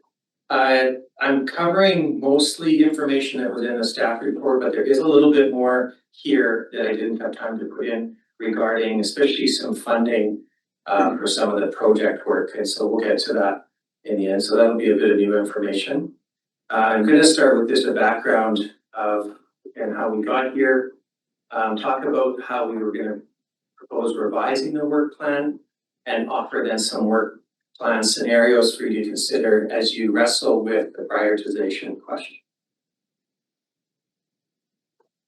I won't belabor each of these points. We'll get to August. How about that? So, or maybe July. July was when we brought back some options for the board to consider, and the board had said, you know, or Graphic said, go back and maybe you could give us more options or draft resolutions. And that was the one, if you remember, there was a fill in the blank resolutions. We didn't get those from the directors, but there were resolutions passed for areas I, E, and D. And those have been noted, I believe, in the staff report. And previously A, B, and C. That's right. Yeah. Then post-August meeting, we met with directors who had at that meeting expressed interest in a sub-regional plan. And those directors are for areas F, H, J, and K. And the outcome of that discussion was an interest of those four electoral areas working together on a sub-regional official community plan update. So consequently, that gets brought back into the mix for consideration. So we'll just walk through how we're rejigging the work plan. We'll start with the project recommended for removal and removal with an asterisk. Of these 6 items, the one that we are recommending removal altogether would be the campground bylaw review for the reasons stated in the staff report. The other 5 are not to be removed, but more appropriately, it's better to say they're integrated into the work that will be done in each of those electoral areas when those OCPs are updated. So that would include the community development permit area project, Plainmore Junction zoning bylaw, etc. The projects remaining on the list, and we will get to a Gantt chart so you see all these in order to, but these are the ones that we are working on currently, which you're probably well aware of, having, for instance, recently, as yesterday, done the Regional Local Community Needs Project Workshop. So that's one of the ones, and you can see the other 5 there. Can answer any questions you have on those. So here's what's left of the rejigging of the work plan, and then addressing, including onto that, the projects that were on the list but not started. So that includes Area D community planning and the housing development and costing study. And then the new projects not started that we're reworking based on that restructuring of the work plan would be sub-regional OCP for FH, J, and K, and the sub-regional OCP for ABC. One point on the housing development and costing study, that one, if you may recall, came out of a resolution, I believe, proposed by Director Page, if I remember correctly. And it was it was a rather extensive resolution looking at opportunities for the RDCK to get greater involvement in providing housing, be it purchasing land and that kind of thing. So the priority now is to determine how you want to approach the work. And so first, here's the scenario currently. So those 5 projects underway include the subdivision servicing bylaw review, the flood hazard policy and regulations update, local government housing initiative. So that relates to the work that was directed by the province to update our official community plans and zoning bylaws. Regional and local community needs project, I just mentioned previously, and then of course the development permit area enforcement framework. The last one is an ongoing one. That's why it's listed as in-house continuous work stream, because we're kind of in a fairly regular basis updating our procedures bylaw as we need to. So let's look at one scenario. Is we contemplate under this timeline as those other projects wrap up at the top, like the subdivision bylaw, the flood hazard, or the local government housing initiatives, etc. We pick up work beginning with Area D community planning and a sub-regional OCP for FH, J, and K. Option 2, we would, under that same timeline, commence instead housing development and costing study and a sub-regional OCP for FH, J, and K. Option 3 would be the housing development costing study and the sub-regional CP for A, B, and C. And scenario 4 could look at Area D community planning and a sub-regional CP for A, B, and C. There are technically 12 different options of how to do this. But and here's another alternative under scenario 5, where we group those 2 projects together. Or under the 6th scenario, we undertake the sub-regional CPs in both those FHJK and A, B, and C areas. Here's the last slide. I just want to talk about opportunities for funding, because it is somewhat relevant as we get into the budget discussion. The funding we have available that hasn't already been earmarked is these two funds, the local government climate action program funding of 76,000, which you see the deadline listed of when it needs to be used up. The eligible activities, in terms of the projects, this could be any of the ones that were listed. The second pot of money is that 250 grand we got from the province for the purposes of collaborating with member municipalities and indigenous nations on a regional growth strategy. And it's quite broad. We believe that any of the sub-regional DP work would fit within that scope or consideration. I think provided that we focus on also integrating or collaborating with the member municipalities in those areas at the same time to some extent. And how far that extent goes, of course, would be up to the scope of work to be defined by the board. But those two projects could apply. We could use funding for that. And I think that's all I have to share. And then we can go to questions and get expand on anything that's unclear. Okay, and nobody in chat yet, so I see Watson to begin speakers list, Vandenberg, Fleming, Bruce, Watson, Vandenberg, nobody online yet. Okay, go ahead. Please, Dr. Watson. Yeah, thank you. And put money on which option I'm going to vote for. What I did want to first though note is that on the, and I'm going to your report, so just sorry, one moment.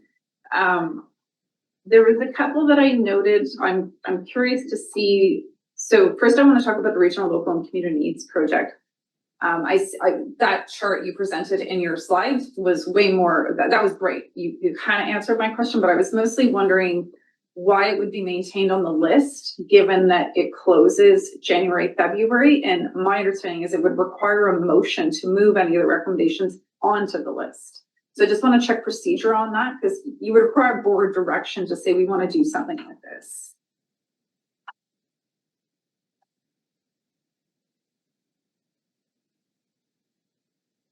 I may need clarification, Chair. I don't believe there's any indication of direction regarding the existing projects. Can I clarify? Yep, please. So the report from the consultants, as they indicated in the workshop, is for information. Any action that comes out of that report, which staff confirmed, would require direction from the board to say we want to act on those recommendations. There's no actions coming out of this report that are automatic without board direction. So that's why I'm just clarifying, why would it be maintained on the list if that project, in terms of action, closes as of, I believe it was February 2026, and that to get back on a work plan, it would require board direction to do so. Is that clear? I would agree with that, Chair. Next steps. Yes. Great. Okay. So in that regard, it just helped me kind of reprioritize where that lands on the overall work plan, that it's essentially closing unless we get further direction to act on this. Okay. And then Point of order, if I may.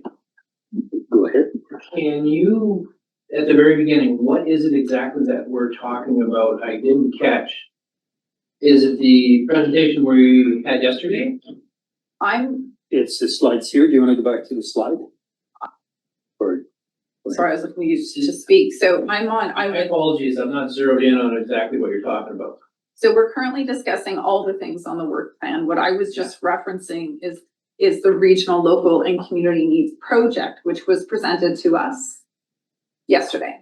Thank you. Okay.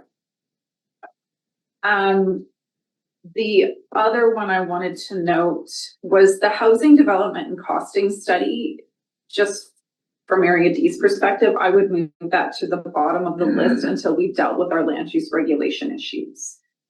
It becomes an irrelevant conversation for Area D when there is no ability to actually manage development. So that's just D's perspective. And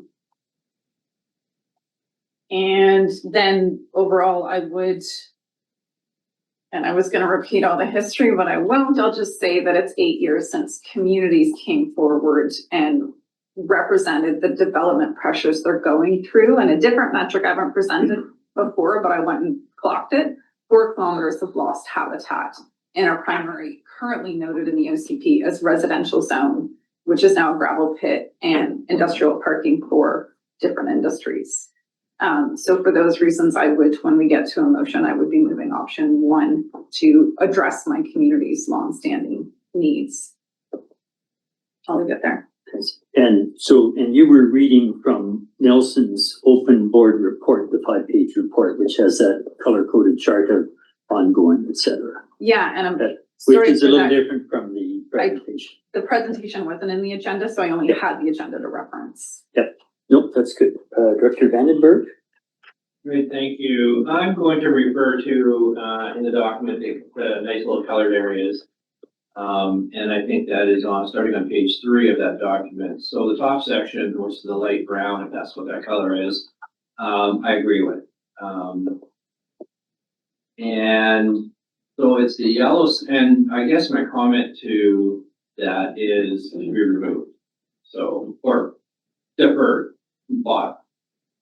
Okay, the yellow area, I'm in agreement with the housing and costing study, needs to be moved as been already pointed out. I'm not sure as to the relevance of I'm going to say in the green sections, they need to be moved up. It's the OCP work, because some of this stuff will tie into the OCP as the OCPs are being worked. So then now we'll go back to the yellow area and say subdivision needs to stay, costing and housing needs to come out. The flood policy, I don't know how important that is, to be honest with you. Local government housing initiatives in the rural, well, that's Bill 44 work, which I thought was already done. Or pretty close to being done. And the DPAs, I mean, the DPA's DPA. I don't know how much more work needs to be done with that. Procedural bylaws, fees, and I think that's just part of doing business. That's just a result of having to do business. So my comments are in that order. I went a little bit quick, but my brain is kind of working very quickly here. But I do want to say, where does the Heritage Conservation Act stuff fall into this? Because that changes a lot of things. And that's going to be that next Bill 44 stuff that we have to deal with. But to me, that means that my OCP conversation needs to happen sooner than later, because quite frankly, what I'm hearing on that conservation thing is kind of concerns me. So for the best that I can understand what we're doing at this point in time, that's my comments. Jeff, and Please go ahead. if I could just point out something again, just for clarity, the ones in yellow, we weren't seeking direction per se on those because they are ongoing. So just to clarify that point, that they're projects in stream. We just noted that they are part of the list of work that we're doing. And when those projects wrap up, then we would be saying the other 4. Yep. And then the other piece, just to the, we hadn't contemplated any discussion on the changes to the Heritage Conservation Act. But I take your point, if it's relevant to how you want to prioritize, that's important information to gather. Supplemental, I thought this was an exercise in prioritization. So I'm telling you that some of those yellow areas, they need to go to the bottom, in my estimation. The OCP stuff needs to rise to the top, I guess is really what I'm saying. That's my preference. That's the way I see it. I think that work with OCPs has to happen. Okay, thank you. And I should have noted, I didn't summarize right now. I don't think I missed anybody. So I have right now Popoff, Hanegraaff, Weatherhead, and myself. So we'll move to Dr. Popoff. Thank you, Chair. And I'm looking at the whole list as a whole. And what I'm concerned about is the Playmore Junction zoning bylaw. It was not a director project that it was as a result of a petition received from the community requesting a zoning bylaw. And that was back in 2020. Now, to lump it in with the review of the OCP for Area H, which is lumped in with F, J, and K. Well, Area H is split in two parts, actually three parts now. Is we have an OCP in the northern portion of Area H, and that can be lumped in with Area F and J and K. When we do a review of that OCP, in the southern portion, Slocan and south down to Playmore Junction, we don't have an OCP yet. So we need a new OCP developed at some time. But that would be subject to the residents' response to planning. And right now, the current response is there is no appetite for planning in the southern portion of Area H. So to lump in Playmore Junction with the review in the northern portion does not really fit properly. So that should be separated out and put on the priority list, however it's determined, for the junction. And in my opinion, the northern portion and the junction being the northern portion of the OCP was 2010. So it's long overdue for a review. But the junction was 2020. And that's a separate issue altogether. And development is happening at the junction at a rapid pace. And I'm getting calls from residents that there is businesses moving in with no regulation at all. So that should be pumped up in the priority list somewhere. I don't know where. And I know other directors want their priorities too. So I don't want to take advantage of any other director. But this was not a director request. This was a petition to the board.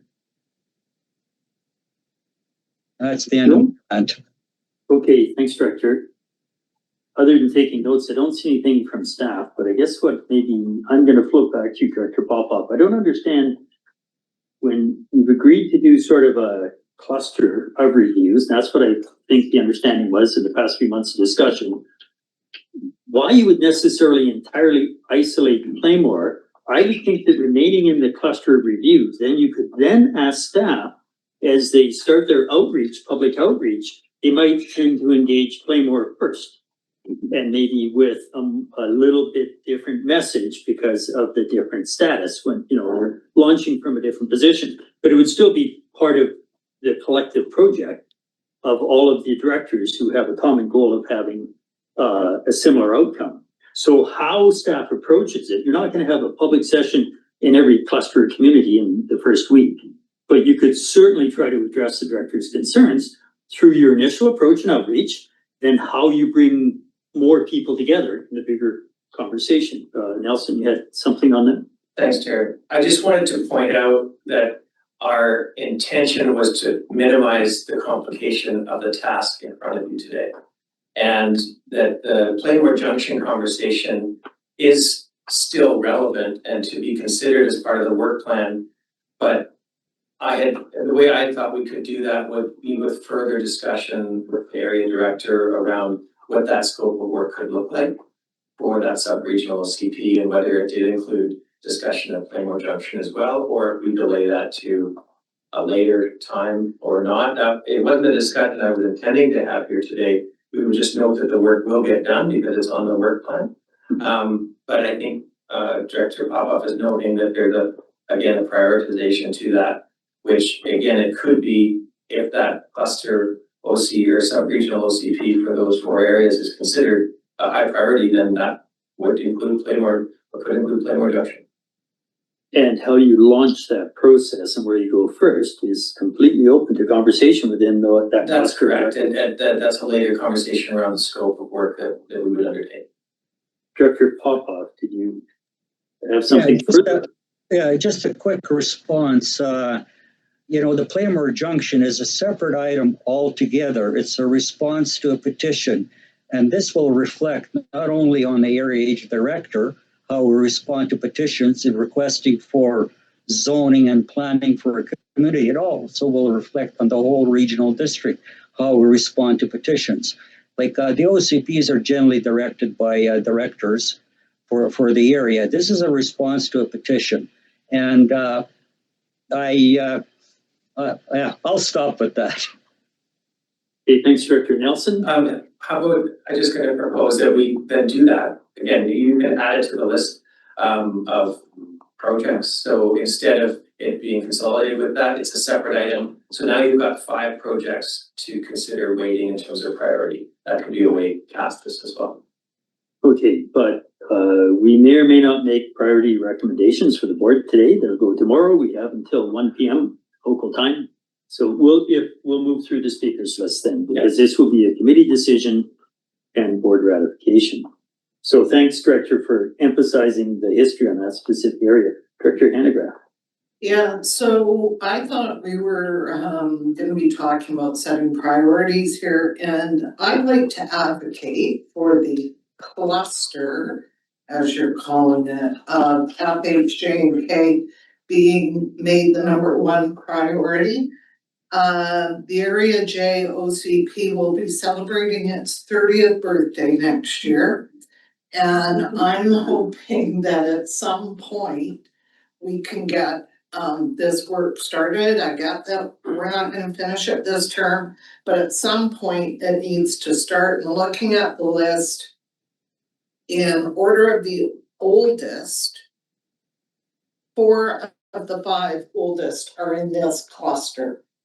And so that's why I think it needs to be made the #1 priority around those 4 tasks that we have in front of us. At some point, you have to say, this needs to get done, and I'm saying this is the point that we say that. Thank you, Director. Director Weatherhead. Thank you. I just have a question around the funding that was brought up. Is what's the shelf life on the $2,000 if you were to split those to as what Director Hanegraaff was speaking and Area D alongside that, those 2 as priorities. Is there a shelf life on that? Through the chair, the regional growth strategy funding is at the deadline of March 31st, so end of first quarter 2029. I know I went over briefly in the presentation, but the scope for that money could be used for any of the sub-regional planning work to be done. It wouldn't be out of scope for the other project, the Area D community planning and the housing development cost estimate. But there is also the LGCAT money that could be used for the Area D community planning or the housing development cost estimate. Okay, so that one. Okay. So you wanted, Yeah, I had #1 and #2 is Area D. Just looking at the ages of these going back to where the firms all. So I have a note here about seeing these sort of dozen permutations of options, or if we added play more, in fact, more. And I'm next on the speaker list for the first time. So I'm gonna say my thoughts on priority first, and then it would be nice to, but I don't know if it's possible visually to see other than maybe one of the presentation slides, because I think most of us are working from the same thing, your 5-page report where we have the color coded chart.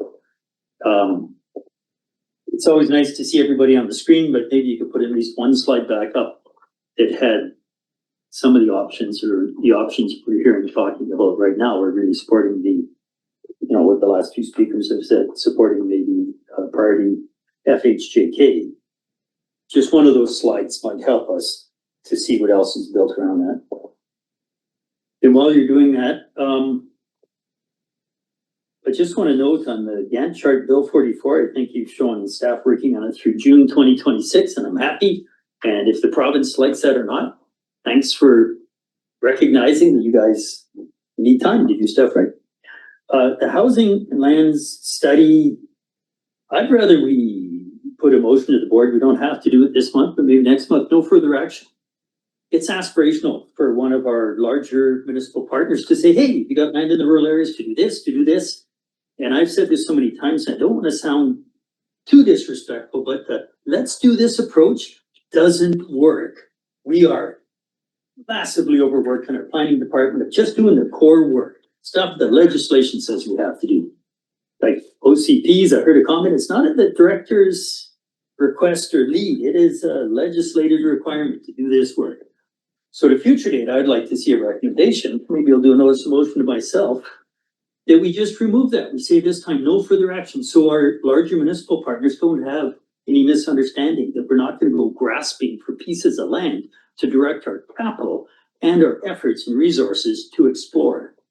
I just see that as a non-priority, like to see it removed, and so it's no longer ongoing. The other, I fully support, this review of FHJK. I think it's a great cluster.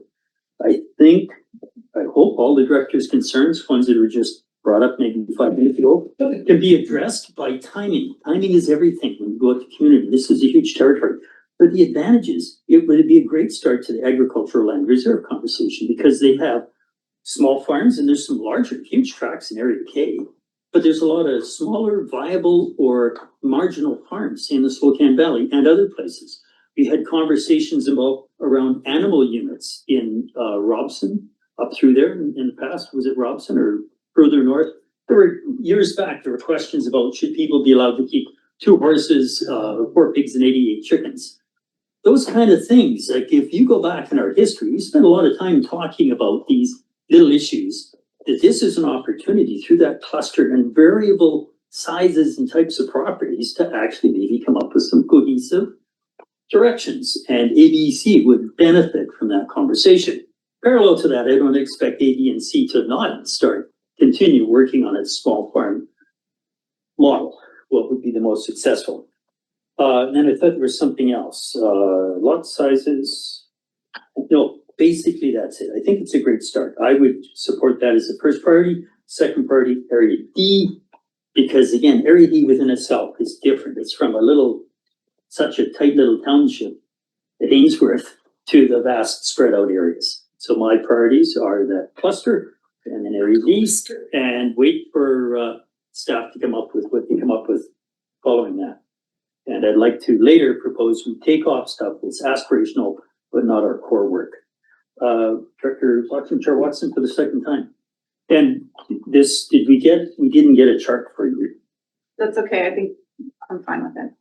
Okay, was that?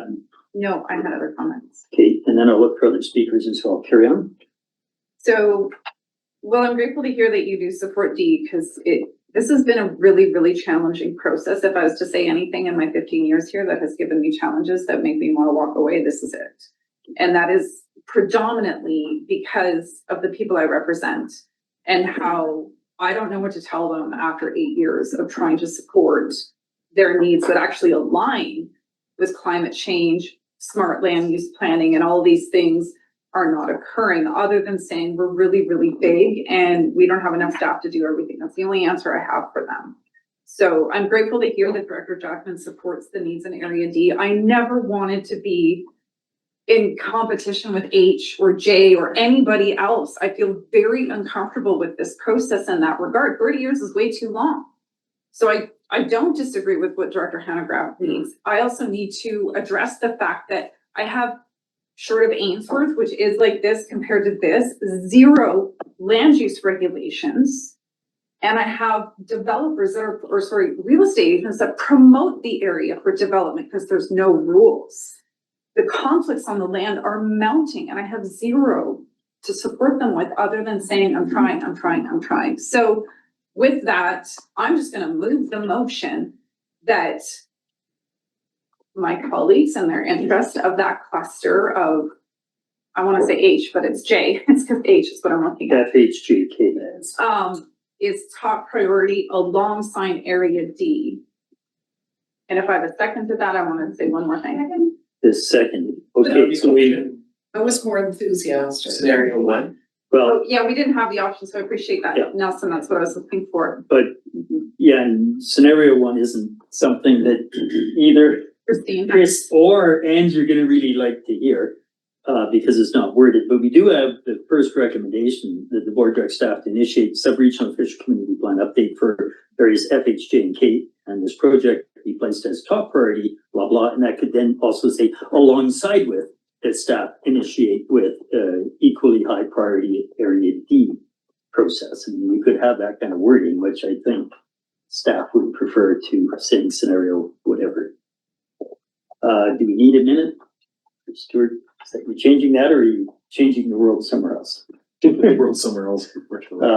Christine, I don't know. if- Sorry, I was putting up the presentation. I'll just need clarification. Okay, so I don't, or we say staff come back, but we say this is the I don't want direction we to. want, staff come back with a actual wording for tomorrow or January.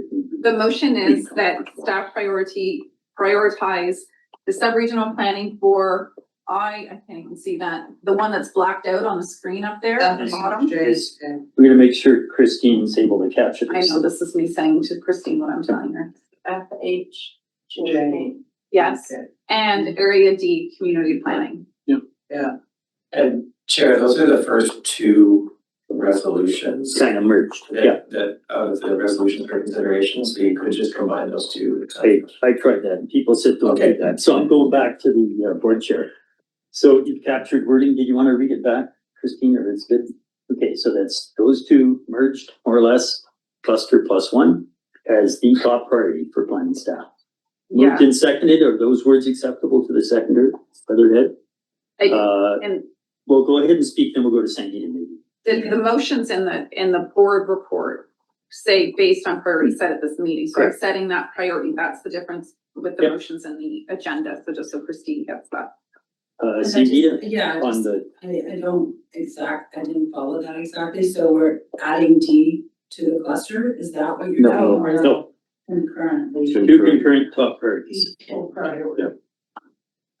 Further discussion on that recommendation? Yes, go ahead. Just to note, and I'm sorry to my committee members, but it's taken a lot to try and get this clear. The community planning process that was started in 2020 is what I'm looking to continue. So when it comes to staff doing this work, I want us to be able to reference the work that was started and go from there, that this isn't a new beginning. And just to be clear about that, there is already community work that's been done, and that would be the baseline we'd be starting from. As is their community work on Blaymore. And that would be taken into consideration for how you launch that cluster. So, good points.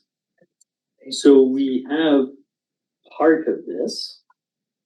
Staff are also looking for prioritization on the housing development and costing study and on ABC. I'm gonna take the liberty of moving the recommend to the board that we take at this time, no. The motion. Oh, sorry. Oh, we didn't finish voting. Oh. You guys, sure you want me to chair this? Further discussion on that recommendation where I can call a vote. Seeing none, all in favor? Any opposed? Taking my time, taking a breath. Obviously, I want to get the next item on the table. So, fairly clear direction. I would like to move, because it simplifies the world, that staff take no further action at this time on the housing development costing study. Second. Can we have a discussion about that or staff's thoughts about that, please?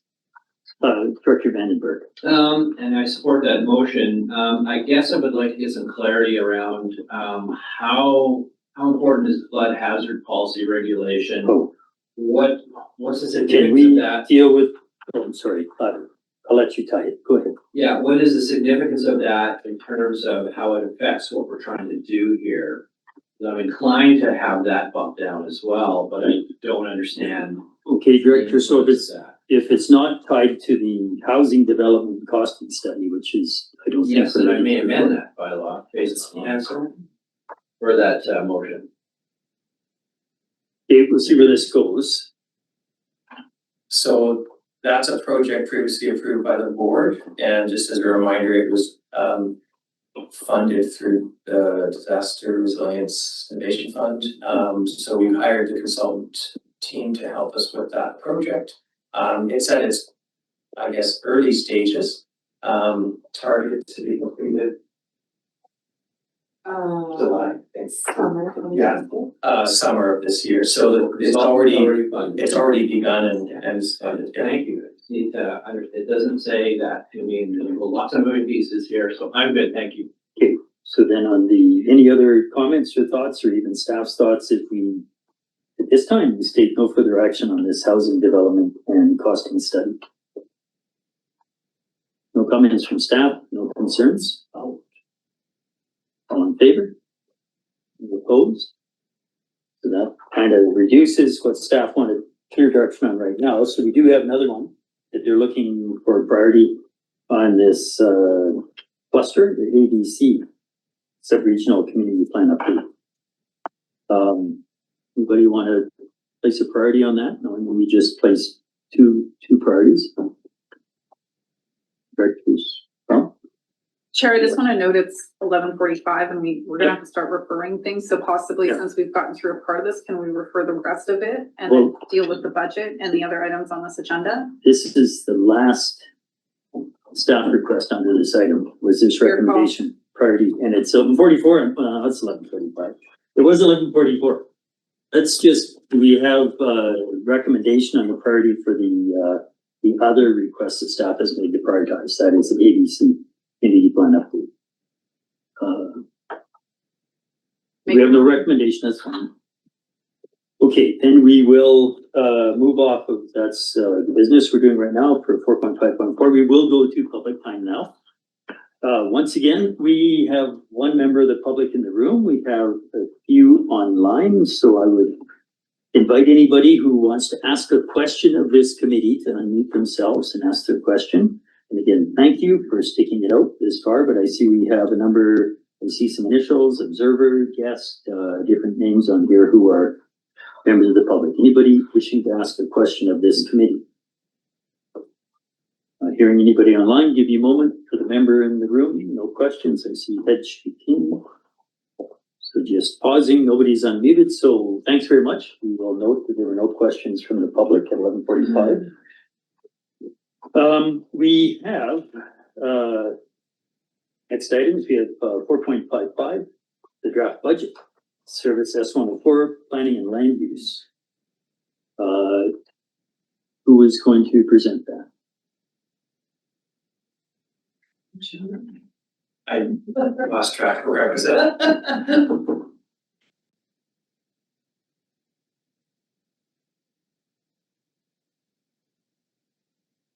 Just left the meeting, so I can't share the slide.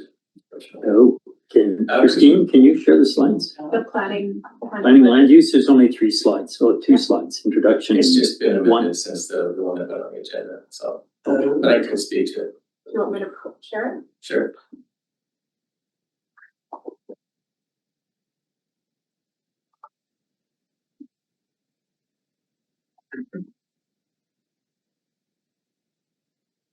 So just go to the next slide, just to point out the recognition increase. That number is correct. So bullet point number 1. The increase primarily driven by $50,000 increase in salary and benefits is incorrect. That number is closer to 112,000. And the explanation for that increase in the salaries and budget specifically is related to a staff overlap in the planner 2 position and the CPI increase in 2026. And but why you see less of an impact to the requisitions is because some of those salaries and benefits are covered by grant funding. And we've noted that, I guess, in subsequent bullets there around provincial funding for some of these projects that are currently underway. And I'd say that's about the simplest I could provide the summary, but happy to answer any questions on specifics of the budget. Questions from the committee? Back to the online. People were meeting. I have one question, given sort of the priorities and how you framed opportunity, because we have a few, streams of grant funding. Can you put more of our in-house resource costs, salaries and benefits into one of those funding streams, or at least let us know by January? Is there anywhere else where we can direct that grant funding to cover our staff costs? Is that a fair question to ask for the next time we see the budget? Yes, yes, that is possible. I think under the other grant for the 250,000 for regional growth strategy. What we had contemplated was to be using some of that for consulting fees and to spread that money over the next few years. So we'd intended to use 75 grand of that 250 in 2026 and subsequent years, a similar amount, depending on what the needs are for that project. Like you discussed, it could be used for the sub-regional OCP work that you've just indicated a prioritization for F, H, J, and K. So part of the reason I've asked is because, as you indicated in the information you provided previously and again now, we do have some staffing overlaps.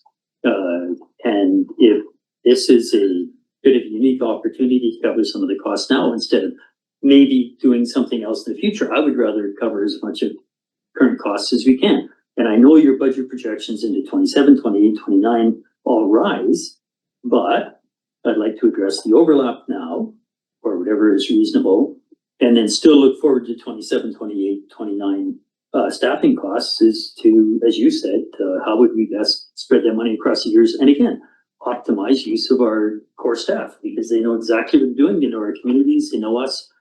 So using a consultant creates sometimes a neutral atmosphere, but also sometimes it creates a step backwards in terms of understanding who our communities are. So I'd like to see the short-term adjustment if possible, and then also if possible, see that reflected in the longer term use of those funds for our staff first. And then if beyond that we have to hire somebody, well, it's going to be out of taxation anyway, but we don't know yet. We don't know how long these will take. Anyway, that was my thoughts. Other questions, Watson, please go ahead. Yeah, thank you. A couple of questions. First, I do want to note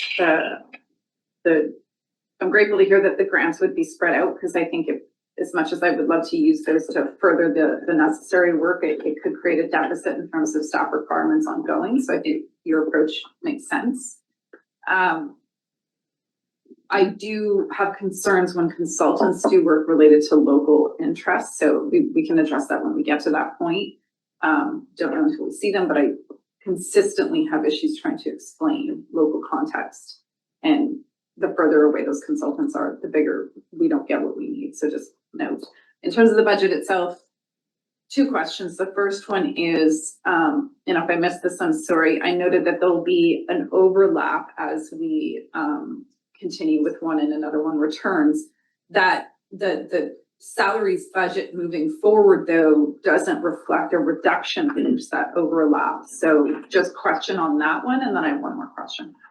I'm sorry, Chair, could I just have a restated and unclear of the question? Yeah, you're looking for the 2027, 28, 29 salaries projections, if they will be rolled back a little bit if once our staff is back to its previous core. That would be correct, yes. So it's not reflected in the budget right now. We show a bump. Yeah. Then we show an inflation adjustment, probably 2.4% or whatever. Yeah. From Yeah. 27. That's a good point. Yeah. So we'll see that in January. Yeah. So my second question is just the learning and professional development went from 3,700 to 20,000, continues at 20,000 every year. Yeah. What is that for? Or what is the jump? And it's consistent every year it's gonna be that? Could be, again, I wonder if you want to speak to that. Yeah, that's the, sorry, through the chair, that's the amount that is in our salaries budget for each staff, consolidated number. So we noticed that this year we only spent around 9,000. The year's not completely over, I don't know if everybody has any courses, so I assume we'll probably spend on average around 11,000 to be safe on training a year, maybe No, maybe it's 10,000 around that. It's a different line item. Learning and professional development, 2025 to date was 1,635. I think you're on different line items. So through the chair, the 1635 is an outdated number that's probably 2 months old. So the spend has gone up. I think what Sangeeta was referring to when she speaks to our salary spreadsheets is we have, and I mentioned it last year during budget when the last minute resolutions came forward to adjust some of the learning and development. So we have a formula that we implement as part of our training guidelines that allow staff a budget based on their salary and their position with the organization. And that's how we get that $20,000. So in light of the fact that last year's budget changes were not to policy or to change the way that we do things, it was just an immediate change to the 2025 budget. Okay. We have stuck with our guidelines. Now, does that mean that those guidelines, we're looking at them as we get into budget because they might be a little bit higher than we need, particularly since COVID, where there's a lot of our learning opportunities that don't require travel. So the amounts that we've needed pre-COVID were a lot higher than needed now. So as Sangeeta said, the planning budget for learning and development probably in that $10,000 to $13,000 range, maybe not the 20. So we're going to be looking at those a little bit closer as we finalize budgets, but that's where that 20 comes from and why it's so much higher than the 3750 from last year. Okay, thank you. Okay. One more question. Yes. I think I know the answer. The accumulated operating surplus at 439, is that where we're holding grants? And that's what that number is? Okay. And so on that, can that be stated as for 2026 as what it is? Is that going to be, can I either say grants allocated to projects or grants unallocated? We're projecting an expense. We're not saying what for. Can we say what it's projected to be for? So through the chair, if there's a number in that accumulated operating surplus line, it should only be there if it's not planned to be spent in 2026. So we actually wouldn't have anything allocated towards it. The one thing, Nelson, that you've got to change is that in 2027, that should be shown as a prior year surplus. Because if we're not going to spend it, it's going to roll forward to 2027. So it should be shown in the revenue item in 2027 as being rolled forward. But if there's a line, if there's a number in that accumulated operating surplus, it means it's money that we've set aside that we don't intend on spending. And that's why it's not allocated to contracted services or consulting fees or something like that. Yeah. Any other questions of the committee on the draft budget? Not seeing anybody, didn't see anybody online, and I better go back to the chat. Comment? Sure. We're at 11:56.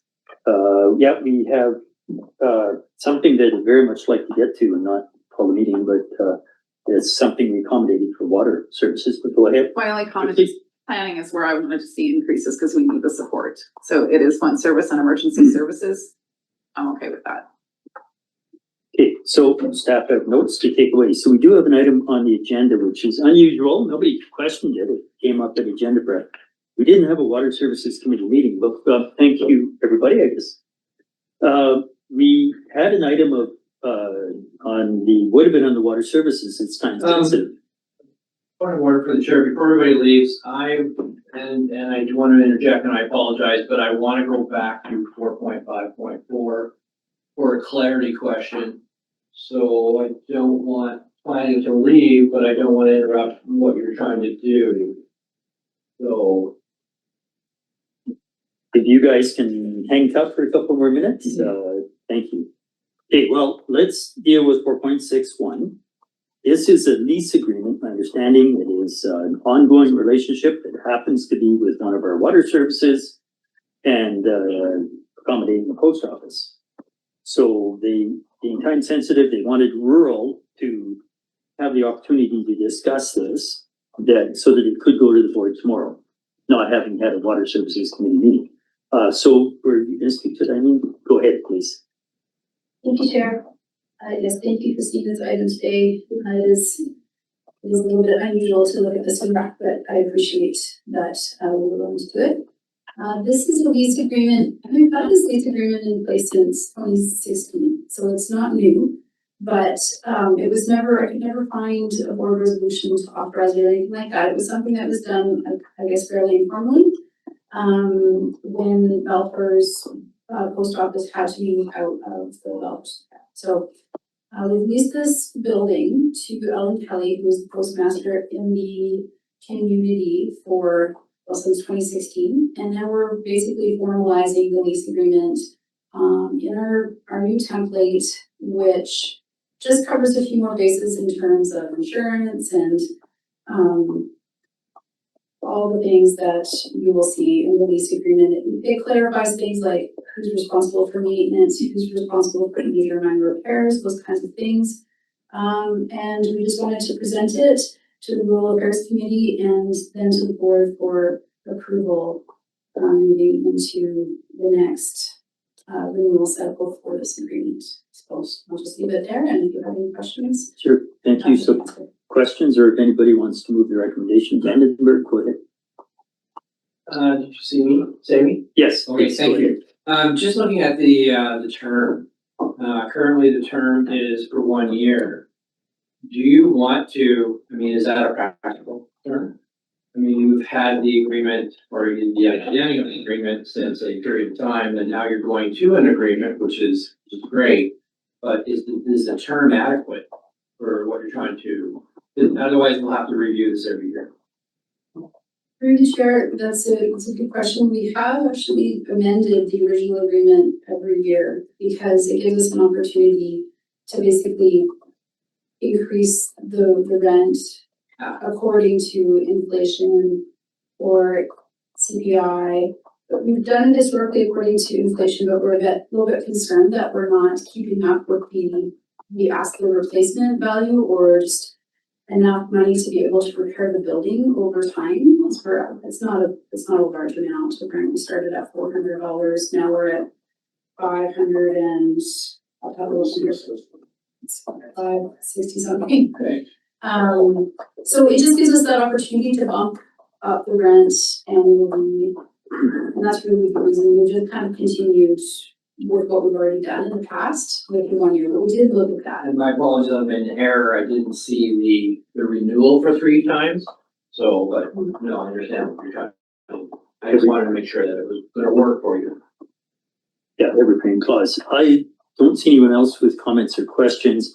I'm just gonna say we lost because of unwillingness or inability of our good businesses that are stable businesses in our community, inability to deal with Canada Post. We lost Window, we lost Serdar, we lost Destiny Bay. We keep losing rural post offices. But the volume of packages coming in is immense. So I'm happy if we're able to deal with this and help hold it in Balfour. It's not a small cluster of people there. There's a lot of activity. And if you go into our post offices this time of year, there are stacks of boxes from Amazon and whoever.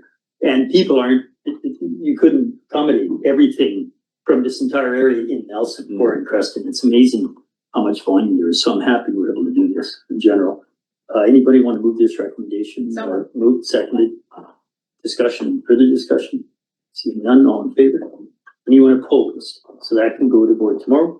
Thanks, Eileen. We have, Mike Morrison is here, so maybe we should this is for information. We have item 4.7.1, third-party community works funding. By addenda, we've received his information. Are there any questions you want to pose for Mike right now, or we can always ask him more at a future meeting? Go ahead. This is a really big conversation. I would prefer to refer the item until we have the space to really dive into it. We're also missing 3 directors at this moment. Yeah. And through the chair, Director David Opp was one of the more interested individuals in this, so it might be good to wait till he's Okay, able to. so we can refer this to the January rack, please, Christine, and then we'll have a fulsome discussion then. So thanks, Mike. We've done public time. Director Vandenberg, you wanted to revisit? Well, we've got our senior planning staff, community development here. So you wanted to add back to item 4.5. Support, yeah, and that's a prioritization. Yep. So I just wanted clarity around this, and my colleague we looked at each other and I got what he was suggesting. Based on what I saw in the charts, the sub-regional OCPs with ABC, we're fine with how things go. But if we don't move that up, and because it's sort of in a position where it doesn't sound like it's got any merit to it, if we don't physically move that up, does it prohibit us from having conversations around that subject in the near future? So I guess I want to make sure that by us not saying that it's an important piece, and moving it from that color chart up into the yellow, are we missing out on an opportunity in the future, albeit it may be a period of time before we start talking about it, we may start talking about it tomorrow. So that's, I just don't want to lose that opportunity, and Director Tierney I got what he was pitching when we decided to move on without having that conversation. Chair, I just point out, we considered the capacity of our team could take on 2 of those projects. And that's why it's important to prioritize which of those, you're down to 3 now. When you look at the sub-regional for ABC, the sub-regional for FHJK, and the area D planning, you're down to 3. We heard advertising area D and the sub-regional for FJ, H and K. So that would put the other one lower down the list unless we want to revisit that priority sequencing just because of capacity. So we would get to that one after the first two. Okay, so if I may. Yes. I don't want to change the priority. I agree with the priority. I don't want to prohibit any conversation because it didn't get acknowledged in any way. That's my concern.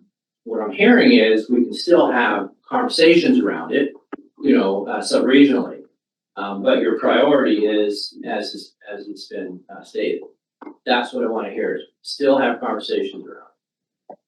There is no stopping us.